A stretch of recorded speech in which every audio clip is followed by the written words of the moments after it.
दिवस के इस वेबिनार में बहुत बहुत स्वागत है। विश्व पर्यावरण दिवस का उद्देश्य दुनिया भर के नागरिकों को पर्यावरण प्रदूषण की चिंताओं से अवगत कराना और प्रकृति और पर्यावरण को लेकर जागरूक करना रखा गया। अखिल भारतीय विद्यार्थी परिषद को समाज में अपने इस दायित्व का बोध है और वह निरंतर वृक्षारोपण एवं प्लास्टिक मुक्त जैसे अभियानों का आयोजन करती रहती है। सिंगल यूज प्लास्टिक सामग्रियों का न केवल बहिष्कार वरन उनके स्थान पर उपयोग में लाई जाने वाली सामग्रियों का सुझाव भी विद्यार्थी परिषद ने समय समय पर दिया है। समाज में रह रहे प्रत्येक व्यक्ति से यह आग्रह नियमित रूप से करती है कि वे पर्यावरण संरक्षण में अपना योगदान अवश्य दें। आप सभी का पुनः इस वेबिनार में स्वागत है। आज के इस वेबिनार में हमारे मध्य में दो वक्ता हैं। पहले वक्ता प्रोफेसर डॉक्टर एम गोयल जी हैं।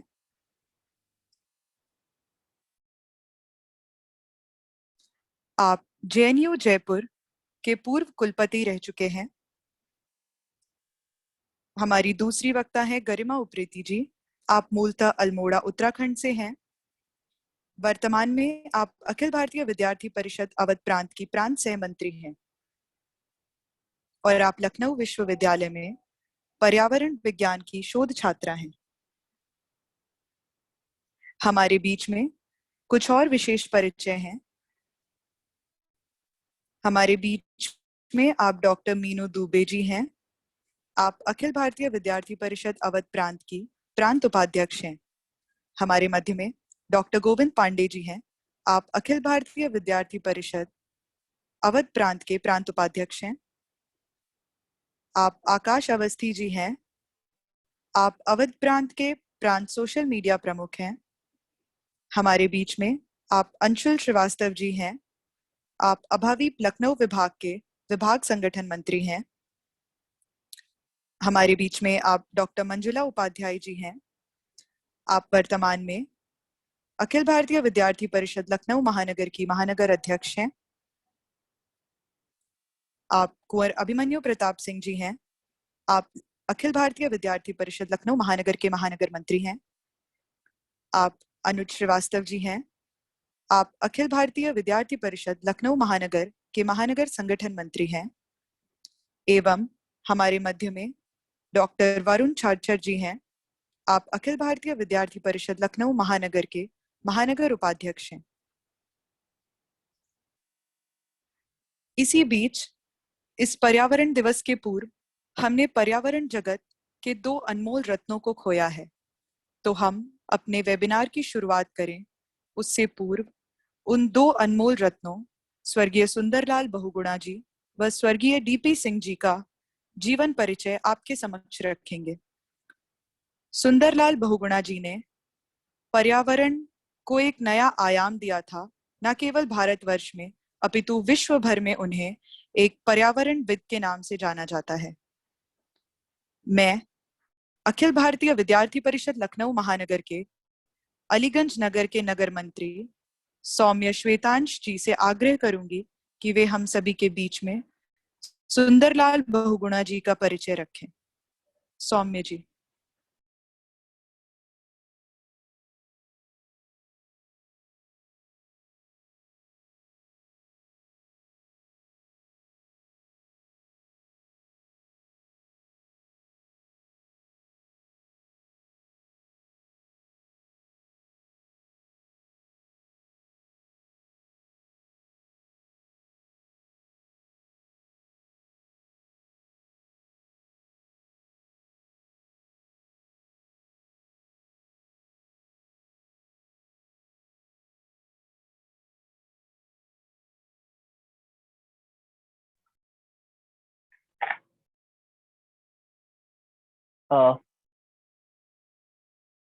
No, am I audible?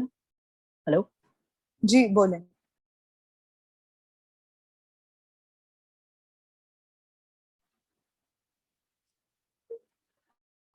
सौम्य जी एक मिनट,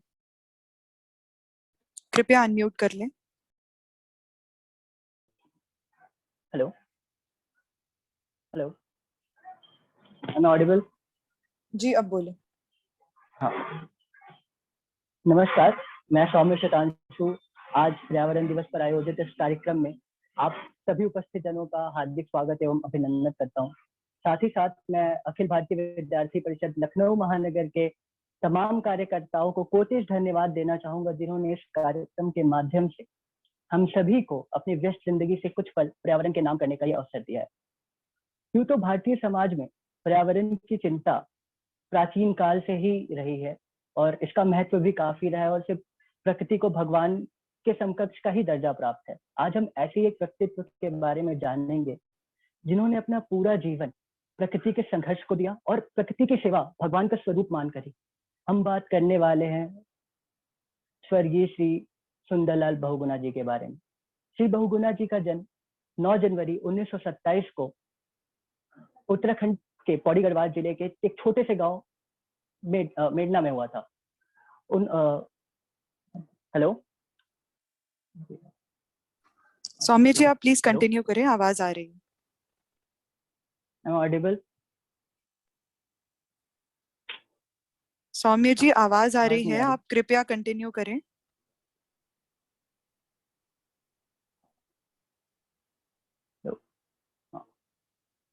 बस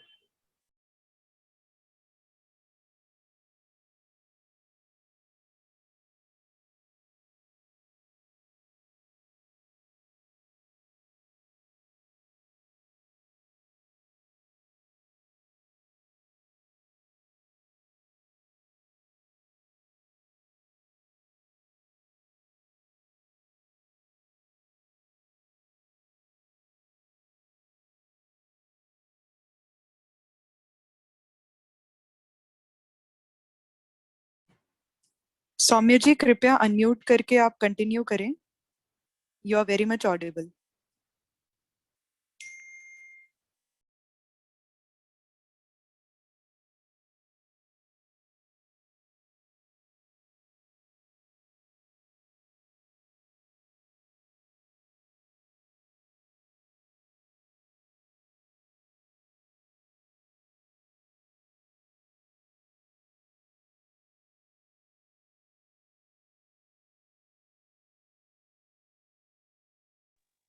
हेलो, माफी चाहूंगा। Hello, am I audible? जी सौम्य जी, कृपया कंटिन्यू करें, यू आर वेरी मच हाँ, ऑडिबल। माफी चाहूंगा। तो हम श्री सुंदरलाल बहुगुणा जी के बारे में जान रहे हैं। श्री सुंदरलाल बहुगुणा जी का जन्म उत्तराखंड के पौड़ी गढ़वाल जिले के एक छोटे से गांव मरोड़ा में हुआ था। बचपन से ही उनका सपना पर्यावरणविद बनने का नहीं था, ना ही बचपन से उनका झुकाव पर्यावरण की तरफ था। उनका जन्म एक सम्मानित परिवार में एक अफसर के यहाँ हुआ था और शायद यही वजह रही कि शुरुआती दिनों में वो अपने आप को बस दरबार की सेवा तक सीमित रखना चाहते थे, पर शायद प्रकृति को कुछ और ही मंजूर था। युवावस्था में उनकी मुलाकात श्रीदेव सुमन जी से होती है, जो कि उस वक्त टिहरी जिले के टिहरी सियासत में राजशाही के विरुद्ध विद्रोह में बलिदान हुए कुछ सम्मानित कार्यकर्ताओं में से थे, सम्मानित फ्रीडम फाइटर्स में थे। ऐसी एक मुलाकात के दौरान श्रीदेव सुमन जी जब बातों बातों में पूछते हैं कि क्या करना चाहते हो, आगे पढ़ाई करके आगे क्या करना चाहते हो, तो बहुगुणा जी का जवाब होता है कि मैं आगे चलकर सिर्फ और सिर्फ दरबार की सेवा करना चाहता हूँ। इसके बाद जो श्रीदेव सुमन जी ने जो उत्तर दिया, उससे बहुगुणा जी के जीवन की दिशा और दशा हमेशा के लिए चांदी के सिक्कों की वजह से खुद को बेच दोगे। यहाँ से इस वाक्य ने एक बहुगुणा जी के जीवन पे एक अमिट छाप छोड़ी। यहाँ से एक उदय होता है एक महान पर्यावरणविद का, जो भारत के सबसे प्रमुख पर्यावरणविदों में से रहे और उनका पर्यावरण के प्रति योगदान सबको सर्वविदित है। 1970 के दशक में उन्होंने चिपको आंदोलन की प्रमुखता से अगुवाई की। साथ ही साथ हिमालय क्षेत्रों में के पर्वतीय क्षेत्रों में वन संरक्षण के कार्य का भी जिम्मा संभाला। 1980 से 2004 तक उन्होंने टिहरी बांध के विद्रोह के विरुद्ध अपना मूवमेंट खड़ा किया, जहां पे वो प्रमुखता से आवाज अपनी उठाते रहे।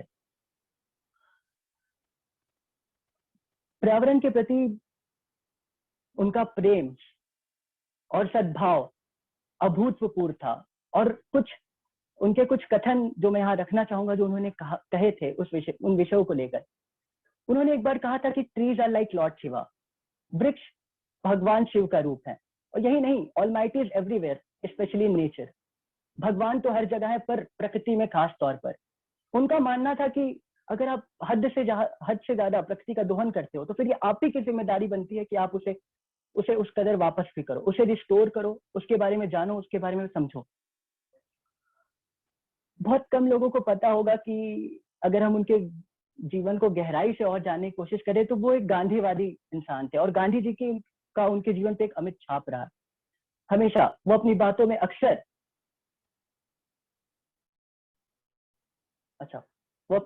अक्सर गांधी जी को कोट किया करते थे, गांधी जी की बातें रखा करते थे। उन्होंने एक इंटरव्यू के दौरान ये कहा था कि हम शायद भूल गए हैं कि गांधी जी यही जन्मे, भारत में ही जन्मे और यही उन्होंने अपने सारे प्रयोग किए। सुंदरलाल बहुगुणा जी का लेखन क्षेत्र में योगदान काफी महत्वपूर्ण रहा था। उनकी किताबों में अक्सर वो प्रकृति के बारे में जिक्र किया करते थे। साथ ही साथ उनको अपने पर्यावरण के कार्यों, उल्लेखनीय कार्यों के लिए काफी सम्मानित भी किया गया। उनमें से उल्लेखनीय रूप से 1988 में उन्हें चिपको मूवमेंट के लिए राइट लाइवलीहुड अवार्ड से नवाजा गया और 2009 में उन्हें पद्म विभूषण भी मिला। पर इसी बीच मैं यहाँ पे प्रमुखता से रखना चाहूंगा कि 1987 में ही उन्हें पद्मश्री के लिए नामित किया गया था, पर टिहरी बांध के विद्रोह के रूप में उन्होंने उसे लेने से इनकार कर दिया था। ये दर्शाता है कि उनका प्रेम, उनका सम्मान प्रकृति के लिए क्षणिक नहीं था, वो प्रमुखता से प्रकृति को मानते थे उनका। और साथ ही साथ अंत में मैं एक गीता का श्लोक रखना चाहूंगा जिससे पूरी चीज को मैं समराइज कर पाऊं। उनका मानना था कि कर्मण्येवाधिकारस्ते मा फलेषु कदाचन मा कर्म फल हेतुर्भू माते संघोष्ठ कर्मणि। यानी कि श्री बहुगुणा जी के शब्दों में कहें तो कर्म करें, फल की चिंता ना करें, और इसी को उन्होंने अपना जीवन वाक्य माना और इसी को लेकर हमेशा आगे बढ़े। ऐसे महान पर्यावरण को मैं अपना सम्मान भेंट करता हूं और उन्हें प्रणाम करता हूं। जय हिंद, जय भारत। बहुत बहुत धन्यवाद सौम्य जी। हमारे दूसरे अनमोल रत्न पर्यावरण जगत से जिन्हें हमने खोया, स्वर्गीय डीपी सिंह जी, आपका जीवन परिचय रखने मैं प्रोफेसर गोविंद पांडे जी को आमंत्रित करती हूँ।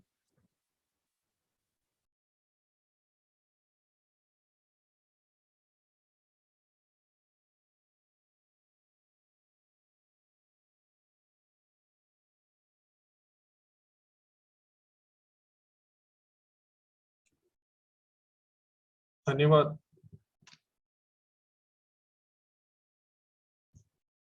आज इस वेबिनार के अवसर पर सर्वप्रथम मैं अखिल भारतीय विद्यार्थी परिषद अवध प्रांत के जितने पदाधिकारी यहाँ पर हैं, कार्यकर्ता हैं और साथ में हमारे साथ जुड़े हुए हमारे मुख्य अतिथि, मुख्य वक्ता, इन सभी लोगों को धन्यवाद अदा करता हूँ और साधुवाद देता हूँ।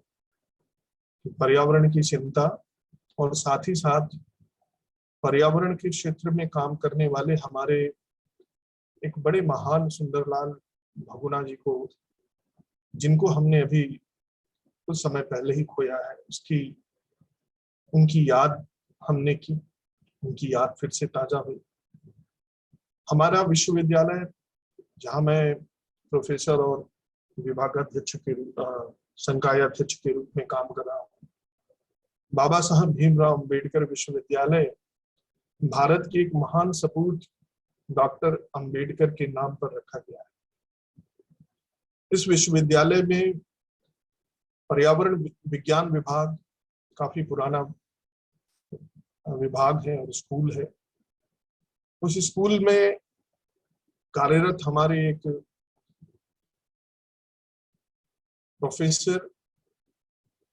प्रोफेसर डीपी सिंह साहब, जिनको लखनऊ और देश में ही नहीं विदेशों में भी काफी भली भांति लोग जानते थे और उनके कार्य से परिचित थे। यहाँ पर उनको श्रद्धांजलि देने के लिए जो मुझे अवसर मिला है उसके लिए मैं धन्यवाद अदा करता हूँ विद्यार्थी परिषद का, कि हमें अपने एक साथी के बारे में, हालांकि ये बहुत दुखद है कि उनका असमय निधन हुआ, हमारे बीच से वो चले गए, पर उनके द्वारा किए गए कार्य और उनकी याद हमारे साथ सदैव रहेगी। इसी आशा के साथ मैं उनके बारे में चंद शब्द यहाँ व्यक्त करना चाहता हूँ। प्रोफेसर डीपी सिंह साहब का जन्म 1960 में अगस्त में हुआ था। उनकी जो प्रारंभिक शिक्षा दीक्षा थी वो गोरखपुर विश्वविद्यालय से हुई। गोरखपुर विश्वविद्यालय के बाद वो एमएस यूनिवर्सिटी बड़ौदा में जाते हैं, जहां से मास्टर्स करते हैं। इसके बाद पुनः वो भारत के एक सांस्कृतिक राजधानी काशी लौटते हैं और बनारस हिंदू विश्वविद्यालय से पीएचडी करते हैं। पीएचडी करने के बाद उनको पोस्ट डॉक्टरल फेलोशिप मिलती है, जिसके लिए वो यूनाइटेड किंगडम जाते हैं, इंग्लैंड जाते हैं और वहां से वो पोस्ट डॉक्टरल स्टडी कर वापस लौटते हैं। पर्यावरण के क्षेत्र में जो एरिया है जहां पे उन्होंने काम किया है, उसमें ज्यादातर environmental microbiology, stress physiology, aquatic biology, इन 3 एरियाज में उनका काम काफी जाना जाता है। जब उन्होंने स्ट्रेस फिजियोलॉजी के ऊपर एक किताब भी लिखी है जो काफी पॉपुलर है। प्रोफेसर डीपी सिंह साहब, अगर आप उनके साइटेशंस को देखें, उनके द्वारा लिखे हुए रिसर्च पेपर को देखें, तो देश भर के जाने माने वैज्ञानिकों में आते हैं। मैं कुछ पढ़ना नहीं चाहता, लेकिन उन्होंने कम से कम 100 से ज्यादा, मेरे सामने पड़ा हुआ उनका पूरा जीवन वृत्त, 100 से ज्यादा उन्होंने रिसर्च पेपर लिखे हैं जो देश विदेश के अच्छे जर्नल्स में छपे हुए हैं। इसके अलावा उन्होंने लगातार कहीं किसी प्रतिष्ठित संस्था के मेंबर के रूप में, कहीं भारत सरकार, अभी उत्तर प्रदेश सरकार ने उन्हें कई सारी समितियों में स्थान दिया था, जहां पर वो अपनी विद्वता से, अपनी मेधा से उन्होंने कई तरह के क्रांतिकारी परिवर्तन भी वो लेके आए थे। उनके नाम से पेटेंट भी है, उन्होंने पेटेंट करा रखा था, जिसमें कई ऐसी उपयोगी वस्तुएं थी जिसका उन्होंने अपने नाम से पेटेंट करा रखा था। इसके अलावा प्रोफेसर डीपी सिंह साहब हमारे यहाँ, हमारे विश्वविद्यालय में नैक का जो इवैल्यूएशन होता है उसके डायरेक्टर भी थे, जिसे हम IQAC कहते हैं, उसके डायरेक्टर थे। विगत 2 वर्षों से उन्होंने लगातार दिन रात एक करते हुए विश्वविद्यालय को पुनः A ग्रेड दिलाने के लिए, बल्कि उससे भी ज्यादा आगे जाने के लिए लगातार प्रयासरत थे। और इसी आपाधापी में कोरोना जैसी महामारी ने उनको हम लोगों से दूर कर दिया। उनका जाना अभी भी हम लोगों के लिए एक बुरा स्वप्न ही है, पर जो इस धरती पर आया है उसे एक दिन अपना ये शरीर छोड़ना पड़ेगा। पर आशा और विश्वास यही रहता है कि हम असमय ना जाएं, असमय किसी को हम लोगों का साथ ना छोड़ना पड़े। प्रोफेसर डीपी सिंह साहब को याद करते हुए, उनके किए गए काम को याद करते हुए, समाज में उनके द्वारा की गई निभाई गई जिम्मेदारियों को याद करते हुए, मैं हृदय से उनके लिए प्रार्थना करता हूं कि वो जहां भी हैं, जैसे भी हैं, एक श्रेष्ठ स्थान उनको प्राप्त होगा और वो हमारे और विश्वविद्यालय की याद में हमेशा बरकरार रहेंगे। बहुत बहुत धन्यवाद। बहुत बहुत आभार सर, आपने हमें प्रोफेसर डीपी सिंह जी के बारे में इतना बताया, उनके योगदान के बारे में बताया। पुनः आभार। हमारे मध्य में अखिल भारतीय विद्यार्थी परिषद अवध प्रांत के प्रांत संगठन मंत्री आदरणीय घनश्याम शाही जी भी जुड़ चुके हैं, और हमारे बीच में अखिल भारतीय विद्यार्थी परिषद के राष्ट्रीय कार्यकारिणी सदस्य अनिमेश उपाध्याय जी भी उपस्थित हैं। आप दोनों का स्वागत है। कार्यक्रम को आगे बढ़ाते हुए मैं डॉक्टर मंजुला उपाध्याय, अखिल भारतीय विद्यार्थी परिषद लखनऊ महानगर की महानगर अध्यक्ष जी से आग्रह करूंगी स्वागत उद्बोधन हेतु।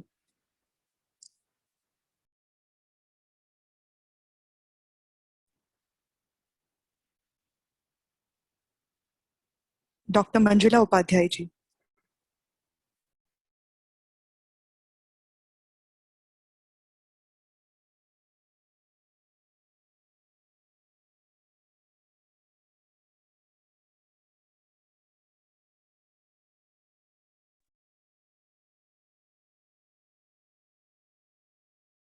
आई एम ऑडिबल? एक्चुअली अनम्यूट नहीं हो रहा था। जी मैम, आवाज यू आर आ वेरी। रही मेरी? जी जी।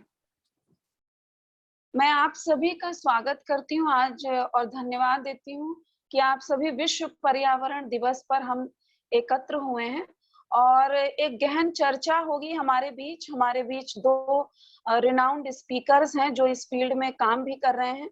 पहले हमारे जो मुख्य वक्ता हैं, मैं उनका स्वागत करती हूँ, प्रोफेसर मदन मोहन गोयल जी, जो मेरे लिए गुरु समान हैं और हमेशा उनका गाइडेंस हम लोगों को मिलता रहता है क्योंकि हमारे विषय के हैं।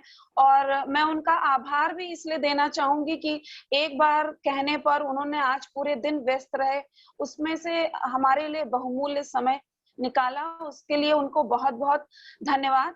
मैं थोड़ा सा वृत्त रखना, क्योंकि सर रिटायर्ड प्रोफेसर हैं कुरुक्षेत्र यूनिवर्सिटी से, तो इनका बड़ा विशाल जीवन वृत्त रहा है, तो मैं संक्षेप में उसको रखने की कोशिश करूंगी और सभी जो जुड़े हुए लोग हैं क्रमशः उनका स्वागत हम करेंगे। प्रोफेसर मदन मोहन गोयल जी जगन्नाथ यूनिवर्सिटी जयपुर राजस्थान के पूर्व वाइस चांसलर रह चुके हैं और ये नीडोनॉमिस्ट एक स्कूल ऑफ थॉट है, नीडोनॉमिक्स, उसके फाउंडर हैं और वर्तमान समय में हरियाणा के 6ठे स्टेट फाइनेंस कमीशन में सलाहकार हैं। पब्लिक फाइनेंस की दृष्टि से हमारे अर्थशास्त्र में पब्लिक फाइनेंस एक महत्वपूर्ण क्षेत्र है, उसके कारण स्टेट फाइनेंस कमीशन में सलाहकार हैं।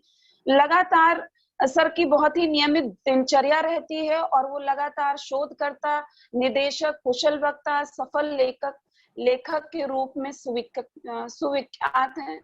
इन्हें प्रांतीय, केंद्रीय और निजी क्षेत्रीय विश्वविद्यालयों में शैक्षणिक संचालन का अनुभव प्राप्त है और 40 वर्ष के अपने टीचिंग अनुभव में इन्होंने टीचिंग के साथ साथ एडमिनिस्ट्रेटिव पोस्ट को भी बहुत बखूबी से निभाया है और जिसमें जयपुर यूनिवर्सिटी में वाइस चांसलर के साथ साथ Rajiv Gandhi national institute of youth development Sriperumbudur में डायरेक्टर के पद पर रहे, वीर कुंवर सिंह विश्वविद्यालय आरा में प्रो वाइस चांसलर, कुरुक्षेत्र विश्वविद्यालय में कॉलेज ऑफ सोशल साइंस के डीन, अर्थशास्त्र और पत्रकारिता विभाग के चेयरमैन के रूप में भी आपका 10 वर्षों का प्रशासनिक अनुभव है। मैं आपको हम सभी के बीच इंट्रोड्यूस करवाते हुए बहुत ही गर्व महसूस कर रही हूँ क्योंकि आप कई राष्ट्रीय और अंतर्राष्ट्रीय संगठनों से जुड़े हुए हैं, साथ ही कई राष्ट्रीय और अंतर्राष्ट्रीय पुरस्कारों से नवाजे गए हैं। आप अंतर्राष्ट्रीय ख्याति प्राप्त व्यक्तित्व हैं।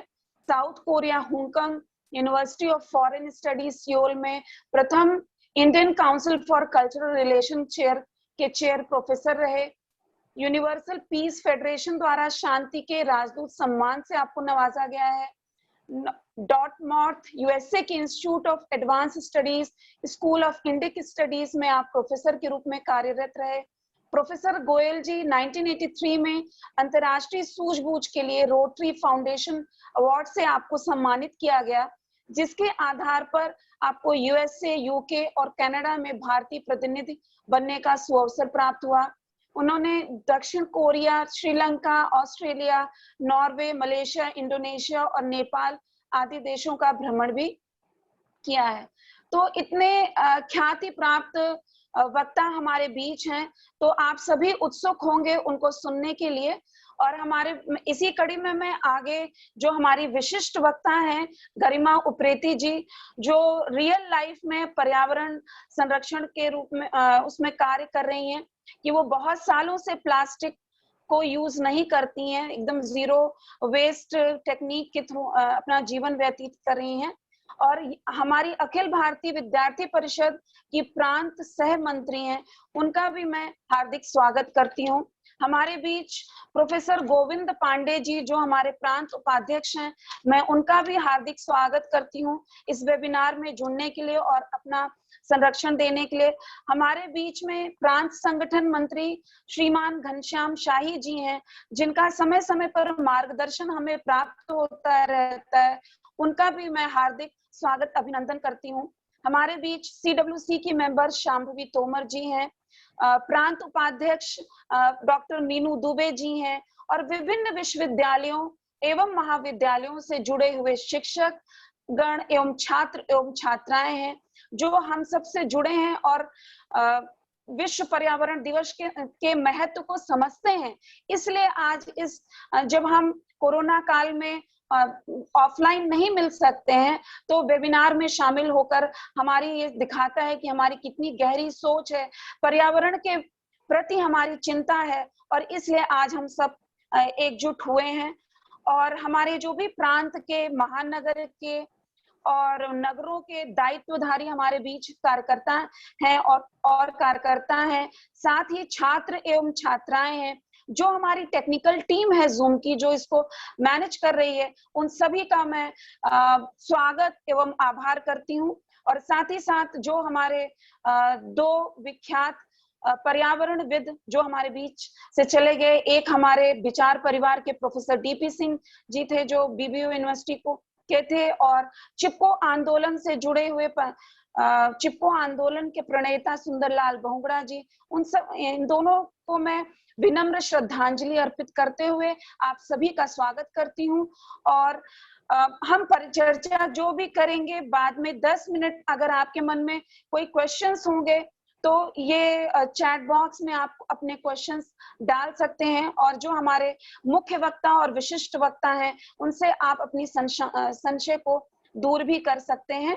और मैं अब ये माइक हैंडओवर करती हूँ अपर्णा जी को, क्योंकि टाइम बहुत हो चुका है, समय अभाव के कारण मैं ज्यादा पर्यावरण से जुड़े मुद्दे पर अपना विचार नहीं रखना चाहूंगी, क्योंकि उससे जुड़े हमारे बीच दो विशिष्ट वक्ता ऑलरेडी हैं। धन्यवाद।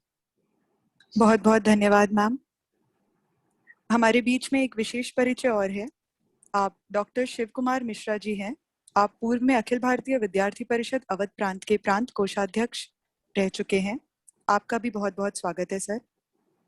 इससे पहले कि हम अपने वक्ताओं को सुने, जितने भी प्रतिभागी हैं छात्र व छात्राएं, जैसा कि मैम ने कहा, सभी से आग्रह रहेगा कि जब हमारे वक्ता अपना वक्तव्य रखेंगे तो सभी अपना अपना माइक बंद रखेंगे। बाद में 10 मिनट चर्चा परिचर्चा हेतु मिलेगा। आप अपने प्रश्न, अपना संशय हमारे वक्ताओं के समक्ष रख सकते हैं, लेकिन बीच में कोई भी नहीं बोलेगा। और आप अपना कोई भी प्रश्न चैट बॉक्स में भी डाल सकते हैं, वहां से भी आपको उत्तर मिलेगा।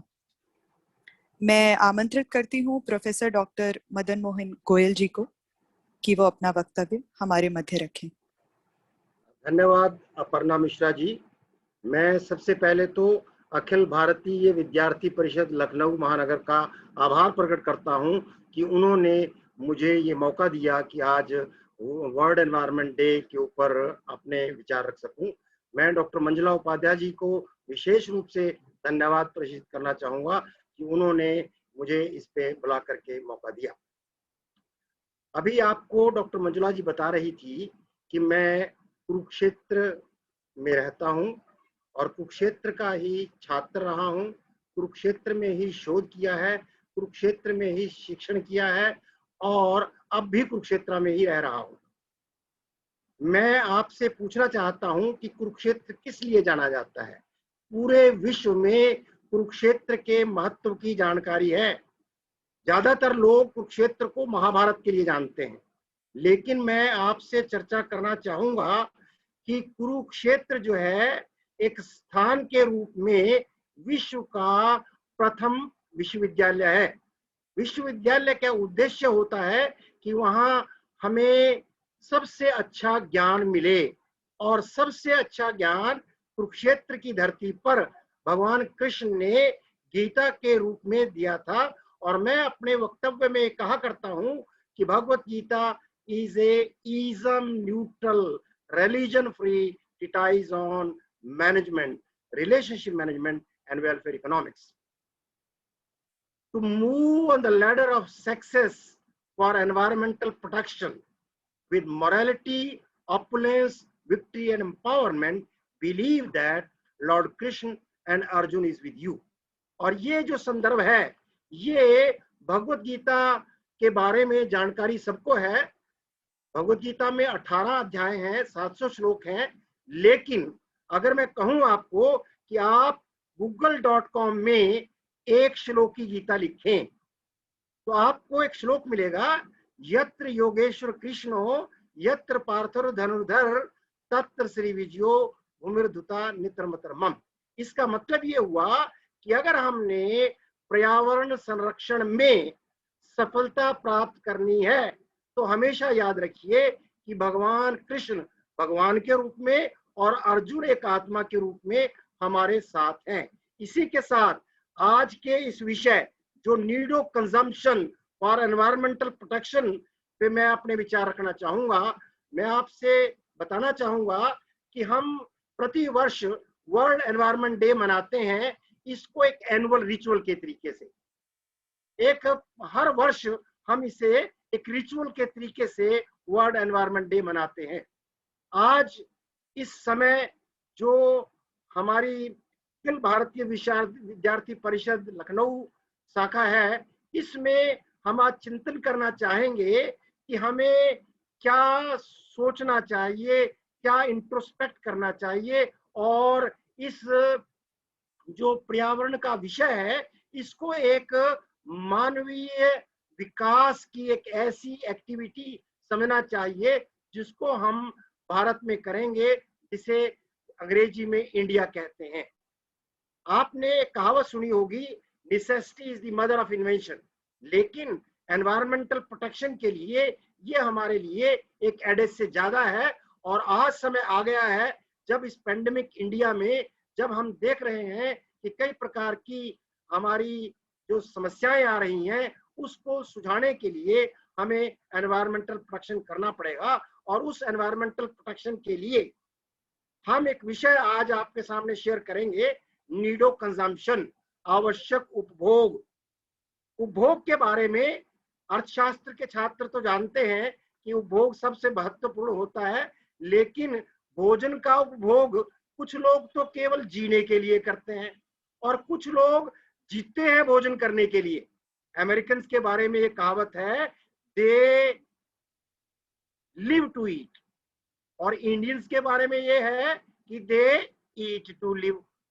ये दोनों भाषाएं के प्रति हमारा जो उत्तरदायित्व बनता है कि हम अर्थशास्त्र में जो कंजम्पशन इन्वेस्टमेंट पैराडॉक्स समझते हैं, उसके आधार पर हमें ये समझना होगा कि उपभोग और निवेश में कैसे इस अंतर को स्पष्ट किया जाए। मैंने मेरे घर में जितनी भी डिक्शनरीज हैं वहां से मैंने उपभोग शब्द को काट करके वहां निवेश लिखा हुआ है, अंग्रेजी में कंजम्पशन की जगह इन्वेस्टमेंट लिखा है। और उपभोग केवल पेट भरने के लिए नहीं किया जाता, बल्कि एक निवेश के तरीके से किया जा सकता है, जिससे कि हम सारा दिन काम करते हैं, कुशल रूप से अपनी उत्पादकता को बढ़ाते हैं। इसलिए उपभोग के विषय को बहुत चिंतनीय विषय समझ करके हम पर्यावरण के संदर्भ में इसकी चर्चा करेंगे। वास्तव में उपभोग हमें केवल वस्तुओं का ही नहीं करना चाहिए, हम सेवाओं का भी करते हैं। और इस विषय को समझने के लिए मैं आपका ध्यान एक नीडोनॉमिक्स, जिसको हम आवश्यकता का अर्थशास्त्र कहते हैं, जो कि भगवत गीता के 9वें अध्याय के 22वें श्लोक से निकलता है। अन्यन्या चिंतन्तो मायोजना पर्युपास्ते तेषां नित्याभियुक्तानां योगम क्षेमम भाम्यम। और यहाँ ये बताना चाहूंगा, इसमें से योगम क्षेमम भाम्यम का प्रयोग LIC ऑफ इंडिया करती है, जो कि ये वादा करती है कि हम आपका रिस्पॉन्सिबिलिटी के साथ कल्याण करेंगे। ये एक कॉमन सेंस अप्रोच है, जिसमें हम कहते हैं कि cut your coat according to your cloth, और हमें केवल अपनी आवश्यकताओं तक ही सीमित रहना चाहिए। और मेरा ये मानना है कि ये कॉमन सेंस अप्रोच न केवल नॉन वायलेंट है, न केवल आध्यात्मिक है, बल्कि ये एथिकल भी है। और इसमें हम लालच और वेस्टेजेस के लिए कोई स्थान नहीं रखते। तो वास्तव में नीडो कंजम्पशन को समझने के लिए नीडो इकोनॉमिक्स का विषय भी हमें समझना होगा। और इसके लिए मैं आपको ध्यान दिलाना चाहूंगा कि हमारे पास जो लिटरेचर है अर्थशास्त्र का, उसमें बहुत से लोगों ने इसके ऊपर चिंतन किया है। मैं आपका ध्यान महाराजा अग्रसेन की ओर दिलाना चाहूंगा, जिनको आप जानते होंगे कि हम उनके वंशज हैं, और उन्होंने जो कि भगवान कृष्ण के समय में थे, 1 रुपया और 1 ईंट की प्रथा चलाई थी, ताकि हमारे राज्य में जो अग्रोहा के नाम से जाना जाता था, अगर कोई व्यक्ति आता था, उसे जीवन यापन के लिए, अपना बिजनेस एस्टेब्लिश करने के लिए प्रत्येक व्यक्ति 1 रुपया और 1 ईंट दान करता था। और इसके अलावा महाराजा अग्रसेन कहा करते थे कि अपनी आय का 25% अपने पे खर्च करो, 25% अपने बिजनेस पे करो, 25 को सेव करो और 25 को लोगों के हित के लिए करो, लोक हित के लिए करो। पर्यावरण के संदर्भ में ये बहुत महत्वपूर्ण विषय है कि हमें अपनी जो धन का प्रयोग उचित करना चाहिए। और इसी के साथ भगवत गीता में भी, जो मैं अभी आपको 9वें अध्याय का 22वां श्लोक बता रहा था, वहां में भी इसका चर्चा होता है, जिसमें भगवान कृष्ण कह रहे हैं कि अगर आप मुझ में विश्वास करते हो, मुझ में श्रद्धा करते हो, तो जो आपकी आवश्यकताएं हैं मैं उनको पूरा करने का वादा करता हूं, और जो आपके पास है उसका संरक्षण करता हूं। महात्मा गांधी के बारे में आप जानते हैं, जो कहा करते थे, earth has sufficient to satisfy needs but no to greeds. इसी तरीके से इलाहाबाद के एक अर्थशास्त्री हुए हैं जे के मेहता, जो वांटलेसनेस की बात करते थे, और वो वांटलेसनेस को अगर हम थोड़ा बदल करके नीडो कंजम्पशन में रखें। नीडो कंजम्पशन का मतलब ये नहीं है कि हमें कम खाना चाहिए या ज्यादा खाना चाहिए, बल्कि उचित उपभोग करना चाहिए, जितनी की हमें आवश्यकता है। इसी विषय को लेकर के हम आगे बढ़ेंगे और अपने विचारों को प्रेषित करेंगे।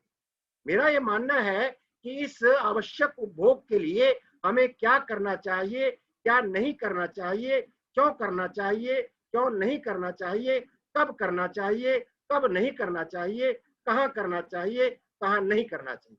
आज के इस वर्तमान युग में जब हम सभी चीजें ऑनलाइन कर रहे हैं, ऑनलाइन वेबिनार हो रहे हैं, क्लास टीचिंग हो रही है, और अभी यूजीसी ने एक फरमान भी जारी कर दिया है, जिसमें क्लासरूम टीचिंग 60% होगी और 40% जो है वो ऑनलाइन होगी। इसमें www का संदर्भ बढ़ गया है। लेकिन इस पैंडेमिक इरा में, महामारी के युग में, जब हम डरे हुए हैं, हम मृत्यु से डर रहे हैं, उस समय हमें देश के पर्यावरण के लिए वर्क विदाउट वरीज के रूप में www को समझना होगा, और हम अपने आप को विकसित कर पाएंगे। मैं बता रहा था कि भारत और इंडिया में क्या अंतर है। भा का मतलब होता है नॉलेज, रथ का मतलब होता है सीकर। भारत एक नॉलेज सीकर इकोनॉमी रहा है, जिसके कारण इसे विश्व गुरु की उपाधि प्राप्त है। अर्थशास्त्र के लोग जानते होंगे कि आर्थिक दृष्टि से हम कहीं भी, कई जगह पर हमारा कोई स्थान नहीं है, लेकिन विश्व गुरु के रूप में हमारे से कोई भी व्यक्ति इसको छीनने की कोशिश नहीं कर सकता। और उसका कारण केवल मात्र क्या है कि हम आध्यात्मिक की दृष्टि से इतने सुदृढ़ हैं कि हमारे से कोई मुकाबला नहीं कर सकता। लेकिन खेद की बात है, मेरे देश भारत को अंग्रेजी में इंडिया कहा जाता है। अगर आप इंग्लिश डिक्शनरीज में देखें तो आप ये पाएंगे, इंडिपेंडेंट नेशन डिक्लेयर्ड इन अगस्त, कि जो देश अगस्त में आजाद हुआ है उसे इंडिया कहा गया है। लेकिन आज जब हम आदरणीय प्रधानमंत्री जी के न्यू इंडिया विजन की बात करें, उसकी दृष्टि से हमें आर्थिक स्वतंत्रता प्राप्त करनी होगी, हमें नॉन वायलेंस को अपनाना होगा, डेमोक्रेसी को स्ट्रेंथन करना होगा, हमें इंटेग्रिटी और अबिलिटी की भी चिंता और चिंतन करना होगा, तभी जाकर के हम देश का विकास कर सकेंगे। जहां तक नीडो कंजम्पशन के लिए लोगों को प्रेरित करने की बात है, नीडो कंजम्पशन समाज के लिए आज बहुत अनिवार्य हो गया है। आज जो हमने लॉकडाउन में, पैंडेमिक इरा में जो जीवन शैली सीखी है, उस जीवन शैली में समाज के लिए आवश्यक उपभोग तक ही सीमित रहना जरूरी हो गया है। और समाज क्या है, समाज की परिभाषा क्या है, मैं आपको बताना चाहूंगा। मेरी दृष्टि से समाज का मतलब होता है ऑल माइनस आई। मैं समाज नहीं हूं, मेरे चारों तरफ समाज है, आपके चारों तरफ समाज है, और इस समाज में कई किस्म के लोग होते हैं। अर्थशास्त्र की दृष्टि से और आवश्यक अर्थव्यवस्था की दृष्टि से ये 4 भागों में हम बांट सकते हैं, कंज्यूमर्स, प्रोड्यूसर्स, डिस्ट्रीब्यूटर्स और ट्रेडर्स। आज एक उपभोक्ता हमारा हीरो है। इसी जमाने में हम प्रोड्यूसर्स को हीरो कहा करते थे, क्योंकि अर्थशास्त्र का एक नियम है, supply creates its own demand. लेकिन आज इसका कोई औचित्य नहीं है, बल्कि इसके स्थान पर आज एक उपभोक्ता का महत्व बढ़ गया है। उपभोक्ता के रूप में हमारा रोल बहुत महत्वपूर्ण हो गया है। हमें ये देखना है कि हम किस चीज का उपभोग करें, किस चीज का उपभोग ना करें। और इसी के संदर्भ में जो डिमांड साइड है, इसको स्ट्रेंथन करने के लिए जो सप्लाई साइड होती है, उसको हम वस्तुएं और सेवाएं कहते हैं। और जब एक उपभोक्ता को जो वस्तुएं और सेवाएं उपलब्ध होनी चाहिए, जो भी व्यक्ति इनके बीच में आता है, जैसा कि हम बॉलीवुड और हॉलीवुड में देखते हैं, उसे विलियन कहा जाता है। उन विलियंस में हमारे ट्रेडर्स, डिस्ट्रीब्यूटर्स, जैसे आप देख रहे होंगे आजकल भी ऑक्सीजन को कुछ लोग ब्लैक में बेचने की कोशिश करते हैं। ऐसे विलियंस को हमें चेक करना होगा और अपनी आवश्यकताओं तक सीमित रहते हुए अपनी आवश्यकताओं की पूर्ति करने के लिए प्रयत्नशील रहना होगा। मेरा ये मानना है कि ये जो हम सस्टेनेबल डेवलपमेंट की बात करते हैं, सतत विकास की बात करते हैं, इसके लिए हमें क्वालिटी ऑफ लाइफ को, नीड ऑफ कंजम्पशन और नेचुरल रिसोर्सेज को एफिशिएंटली यूज करना होगा, ताकि हमारा एनवायरनमेंट क्लीन हो सके और इससे हम अर्थव्यवस्था को जो है प्रोटेक्ट कर सकें। इस सब में सबसे जो महत्वपूर्ण विषय है, आज अगर हम पर्यावरण के संदर्भ में बात करें, वैसे तो एयर पॉल्यूशन की बात होती है, वाटर पॉल्यूशन की बात होती है, लेकिन मैं मानवीय अर्थशास्त्र के रूप में ये बताया करता हूं कि सबसे जो गंभीर समस्या है वो बिहेवियर की समस्या है। हम लोग बिहेव करना नहीं जानते, हम एक दूसरे पर दोषारोपण करते हैं। अपोजिशन लीडर रूलिंग पार्टी पे करते हैं, टीचर स्टूडेंट्स पे करते हैं, स्टूडेंट्स टीचर्स पे करते हैं, राजनीतिक ब्यूरोक्रेट्स पे करते हैं। हमें इस बिहेवियरल पॉल्यूशन का त्याग करना होगा, वास्तविकता को समझना होगा और इसी के लिए हमें अडॉप्ट करनी होगी नीडोनॉमिक्स, जिसको हम इकोनॉमिक्स ऑफ नीड्स कहते हैं। नीडो कंजम्पशन, जो कि कंजम्पशन की नीड की बात करता है, और इस पेंडेमिक इंडिया में एक ऐसी स्ट्रेटजी के तौर पर जिससे कि हम जीवित भी रह सकते हैं, अपना अस्तित्व बढ़ा सकते हैं और हम अपनी विशिष्टता भी स्थापित कर सकते हैं। मेरा ये मानना है कि हमारे देश में जो शोध हो रहा है, उस शोध में हम कई बार टी वैल्यू सिग्निफिकेंस कैलकुलेट करते हैं 95% पर, जिसमें देखते हैं कि एनवायरनमेंट का, क्लाइमेट चेंज का, ग्रोथ का आपस में क्या संबंध है। आपको मंजुला जी मेरी बात से सहमत होंगी कि जब ये एनवायरनमेंट का विषय मैक्रो इकोनॉमिक थ्योरी में आया था, तो उस समय दो पुस्तकें आई थी। एक का नाम था लिमिट्स टू ग्रोथ, और उन्हीं ऑथर्स के द्वारा बियॉन्ड द लिमिट्स। वो एक कपल था, मीडो एंड मीडो। उन्होंने ये चर्चा की थी और ये कहा था कि हमारा विकास इस तरीके से होना चाहिए जिससे कि पर्यावरण प्रदूषित ना हो और हमारा विकास सतत रूप से चलता रहे। तो हमारा शोध इस तरफ बढ़ना चाहिए। हमें डायनेमिक्स ऑफ एनवायरनमेंट को एक वाटर के तरीके से ढूंढना चाहिए, जो केवल अपने प्रॉफिट की तरफ ना देखता हुआ बल्कि इंटर जनरेशन इक्विटी को इंश्योर कर सके, जो कि इस वर्तमान महामारी के लिए हमारे लिए अनिवार्य हो गया है। एनवायरनमेंट को एक डायनेमिक्स के तौर पर एक पानी के तरीके से समझा जाना चाहिए और उसकी पवित्रता के लिए हमें प्रयत्नशील रहना चाहिए। इसी तरीके से अर्थव्यवस्था में कंज्यूमर फ्रेंडली बनने के लिए मार्केटिंग की भी हमने एक स्ट्रेटजी की बात की है, जिसको हम NAW अप्रोच कहते हैं, जो नीड, अफोर्डेबिलिटी और वर्थ पर आधारित है, जिससे कि मार्केटिंग न केवल नेशनल लेवल पर, इंटरनेशनल पर आवश्यकता आधारित प्रायोरिटीज के आधार पर चुनाव करके की जा सकती है। और मेरा ये मानना है जितने भी तरीके के डेफिसिट होते हैं, चाहे वो फिस्कल डेफिसिट हो, चाहे वो रेवेन्यू डेफिसिट हो, चाहे वो प्राइमरी डेफिसिट हो, चाहे वो ट्रेड डेफिसिट हो, और उससे भी ज्यादा विश्वास का जो डेफिसिट है, संकट है, उसको पूरा करने के लिए हमें इस कोएफिशिएंट ऑफ डिस्ट्रस्ट को, अविश्वास को दूर करना होगा। और संबंधों की दृष्टि से लोगों का संबंध ही नहीं, लोगों का जो है प्रकृति के प्रति और एनिमल्स के प्रति भी हमारा उत्तरदायित्व है। तो मेरा ये मानना है कि एक उपभोक्ता के रूप में, एक उत्पादक के रूप में, एक डिस्ट्रीब्यूटर के रूप में, एक ट्रेडर के रूप में हम सबको स्ट्रीट स्मार्ट बनना होगा। स्ट्रीट स्मार्ट का मतलब आप समझते होंगे, वैसे तो आजकल बच्चा बच्चा स्मार्टफोन यूज कर रहा है और स्मार्ट सिटी और स्मार्ट विलेजेस की बात भी हो रही है, लेकिन स्ट्रीट स्मार्ट कौन होता है? एक कंज्यूमर के रूप में, एक प्रोड्यूसर के रूप में हम स्ट्रीट स्मार्ट कैसे बन सकते हैं? इसके लिए हमें पारदर्शिता लाने की जरूरत है। पारदर्शिता के लिए वैसे तो सरकार ने एक कानून भी बनाया था जिसको हम आरटीआई कहते हैं, जिसका आज दुरुपयोग भी होने लगा है। लेकिन आजकल आर्टिफिशियल इंटेलिजेंस का जमाना है, जिसका प्रयोग तो बहुत उचित है, लेकिन इसका अनुचित प्रयोग भी हो रहा है, जिसके कारण साइबर क्राइम्स हो रहे हैं। हमारे देश का साइबर कानून इतना सशक्त नहीं है जिससे कि हम इस साइबर क्राइम्स को रोक सकें। इसलिए इस आर्टिफिशियल इंटेलिजेंस को यूज करने के लिए हमें अलर्ट होना होगा, अवेयर होना होगा, अवेक होना होगा, ताकि हम अपने जो है एनवायरनमेंट है इसको हम प्रोटेक्ट कर सकें। और इसके लिए सबसे बड़ी जरूरत है रिस्पॉन्सिबनेस की। हम डिलेज बहुत करते हैं, जगह जगह डिलेज हो रही हैं। इन डिलेज को रोकने के लिए हमें कुछ चीजें अपने कल्चर में जोड़नी है दूसरों से, देशों से भी। अभी मंजुला जी बता रही थी कि मुझे सियोल में, साउथ कोरिया में काम करने का मौका मिला था। सियोल का, साउथ कोरिया का एक कल्चर है जिसको हम पली पली कल्चर कहते हैं। पली पली कल्चर का मतलब होता है हरिया हरिया बी क्विक। हमें कई चीजों को डिले करने की जो आदत पड़ गई है, इसको हटाना होगा और इसकी जगह तुरंत रूप से हमें निर्णय लेने होंगे, तुरंत रूप से कार्य करने होंगे, अपनी रिस्पॉन्सिवनेस को बढ़ाना होगा। और कुछ काम हमें तुरंत करने होंगे, कुछ काम 24 घंटे में करने होंगे, कुछ काम 7 दिनों में करने होंगे। मैक्सिमम हम किसी भी विषय के लिए 1 महीना दे सकते हैं, ये नहीं कि कई कई साल तक हमारे विषय पेंडिंग पड़े रहें।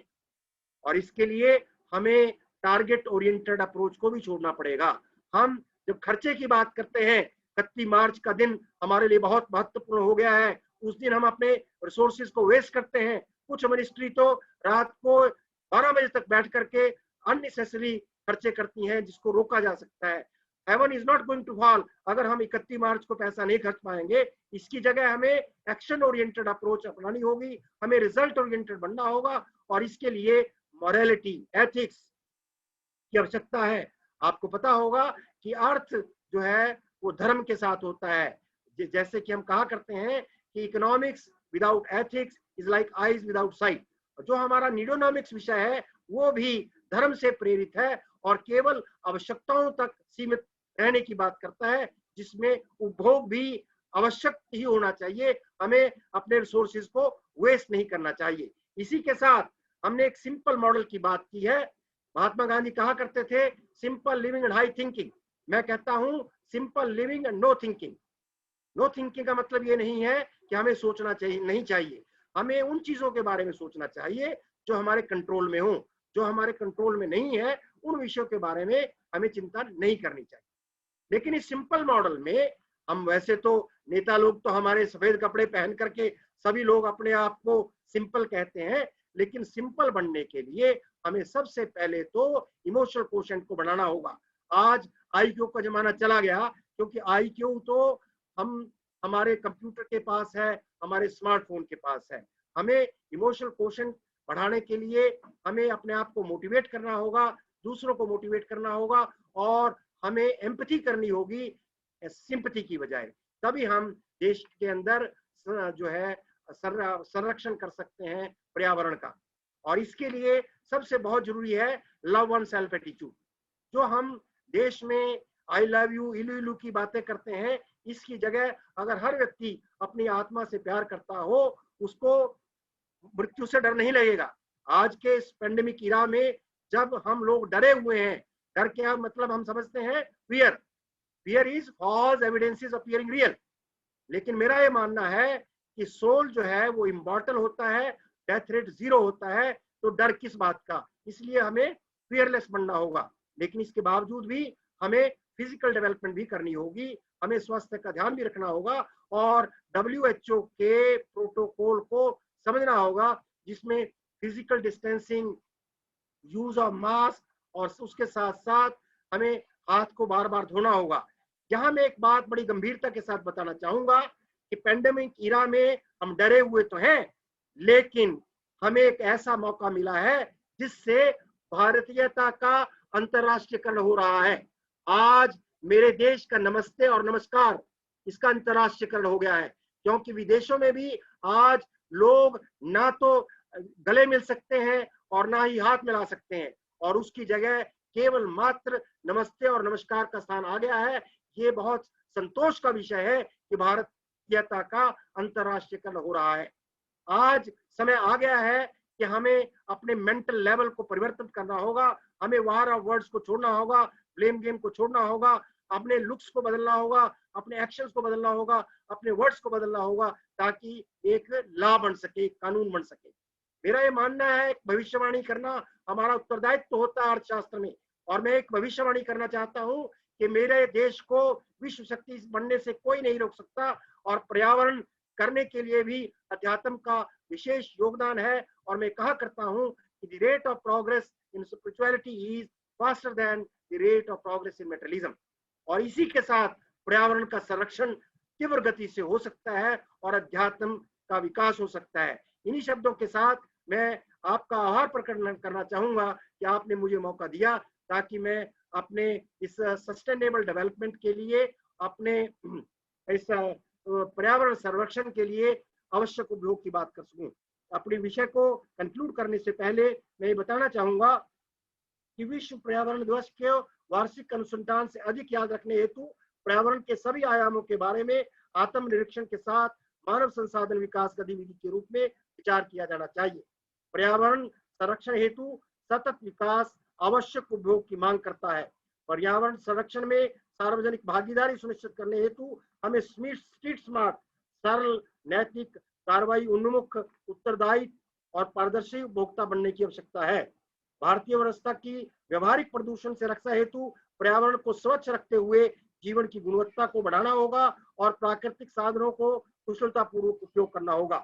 पर्यावरण, जलवायु परिवर्तन और आर्थिक विकास के बीच कई डिस्कनेक्ट के साथ नीति निर्धारित उन्मुख अनुसंधान की आवश्यकता है। पोस्ट कोविड युग में पर्यावरण की रक्षा हेतु हमें नीडोनॉमिक्स, आवश्यकता के अर्थशास्त्र को अपनाना होगा, जो प्रकृति में अहिंसक, आध्यात्मिक और नैतिक है। कोविड महामारी के बाद भारत में इंटरजेनरेशन इक्विटी सुनिश्चित करने के लिए पर्यावरण की गतिशीलता को पानी के रूप में स्वीकार किया जाना चाहिए, जो अपना रास्ता स्वयं बनाता है। इन्हीं शब्दों के साथ मैं डॉक्टर मंजुला उपाध्याय जी का और अखिल भारतीय विद्यार्थी परिषद लखनऊ का धन्यवाद करता हूँ। सर, मैं आपका कोटिशय धन्यवाद व्यक्त करती हूँ। आपने इस अद्भुत टॉपिक को इतने अच्छे से हमारे बीच पावरपॉइंट प्रेजेंटेशन के माध्यम से रखा, इसके लिए मैं सहृदय आभार व्यक्त करती हूँ। बहुत बहुत धन्यवाद आपका। अब मैं अपने अगले वक्ता गरिमा उप्रेती जी को आमंत्रित करना चाहूंगी।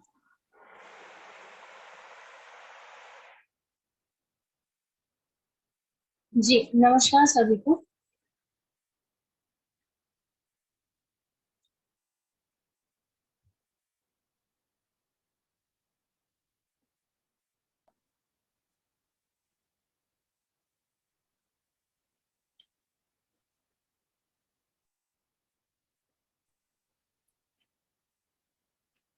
जी गरिमा जी।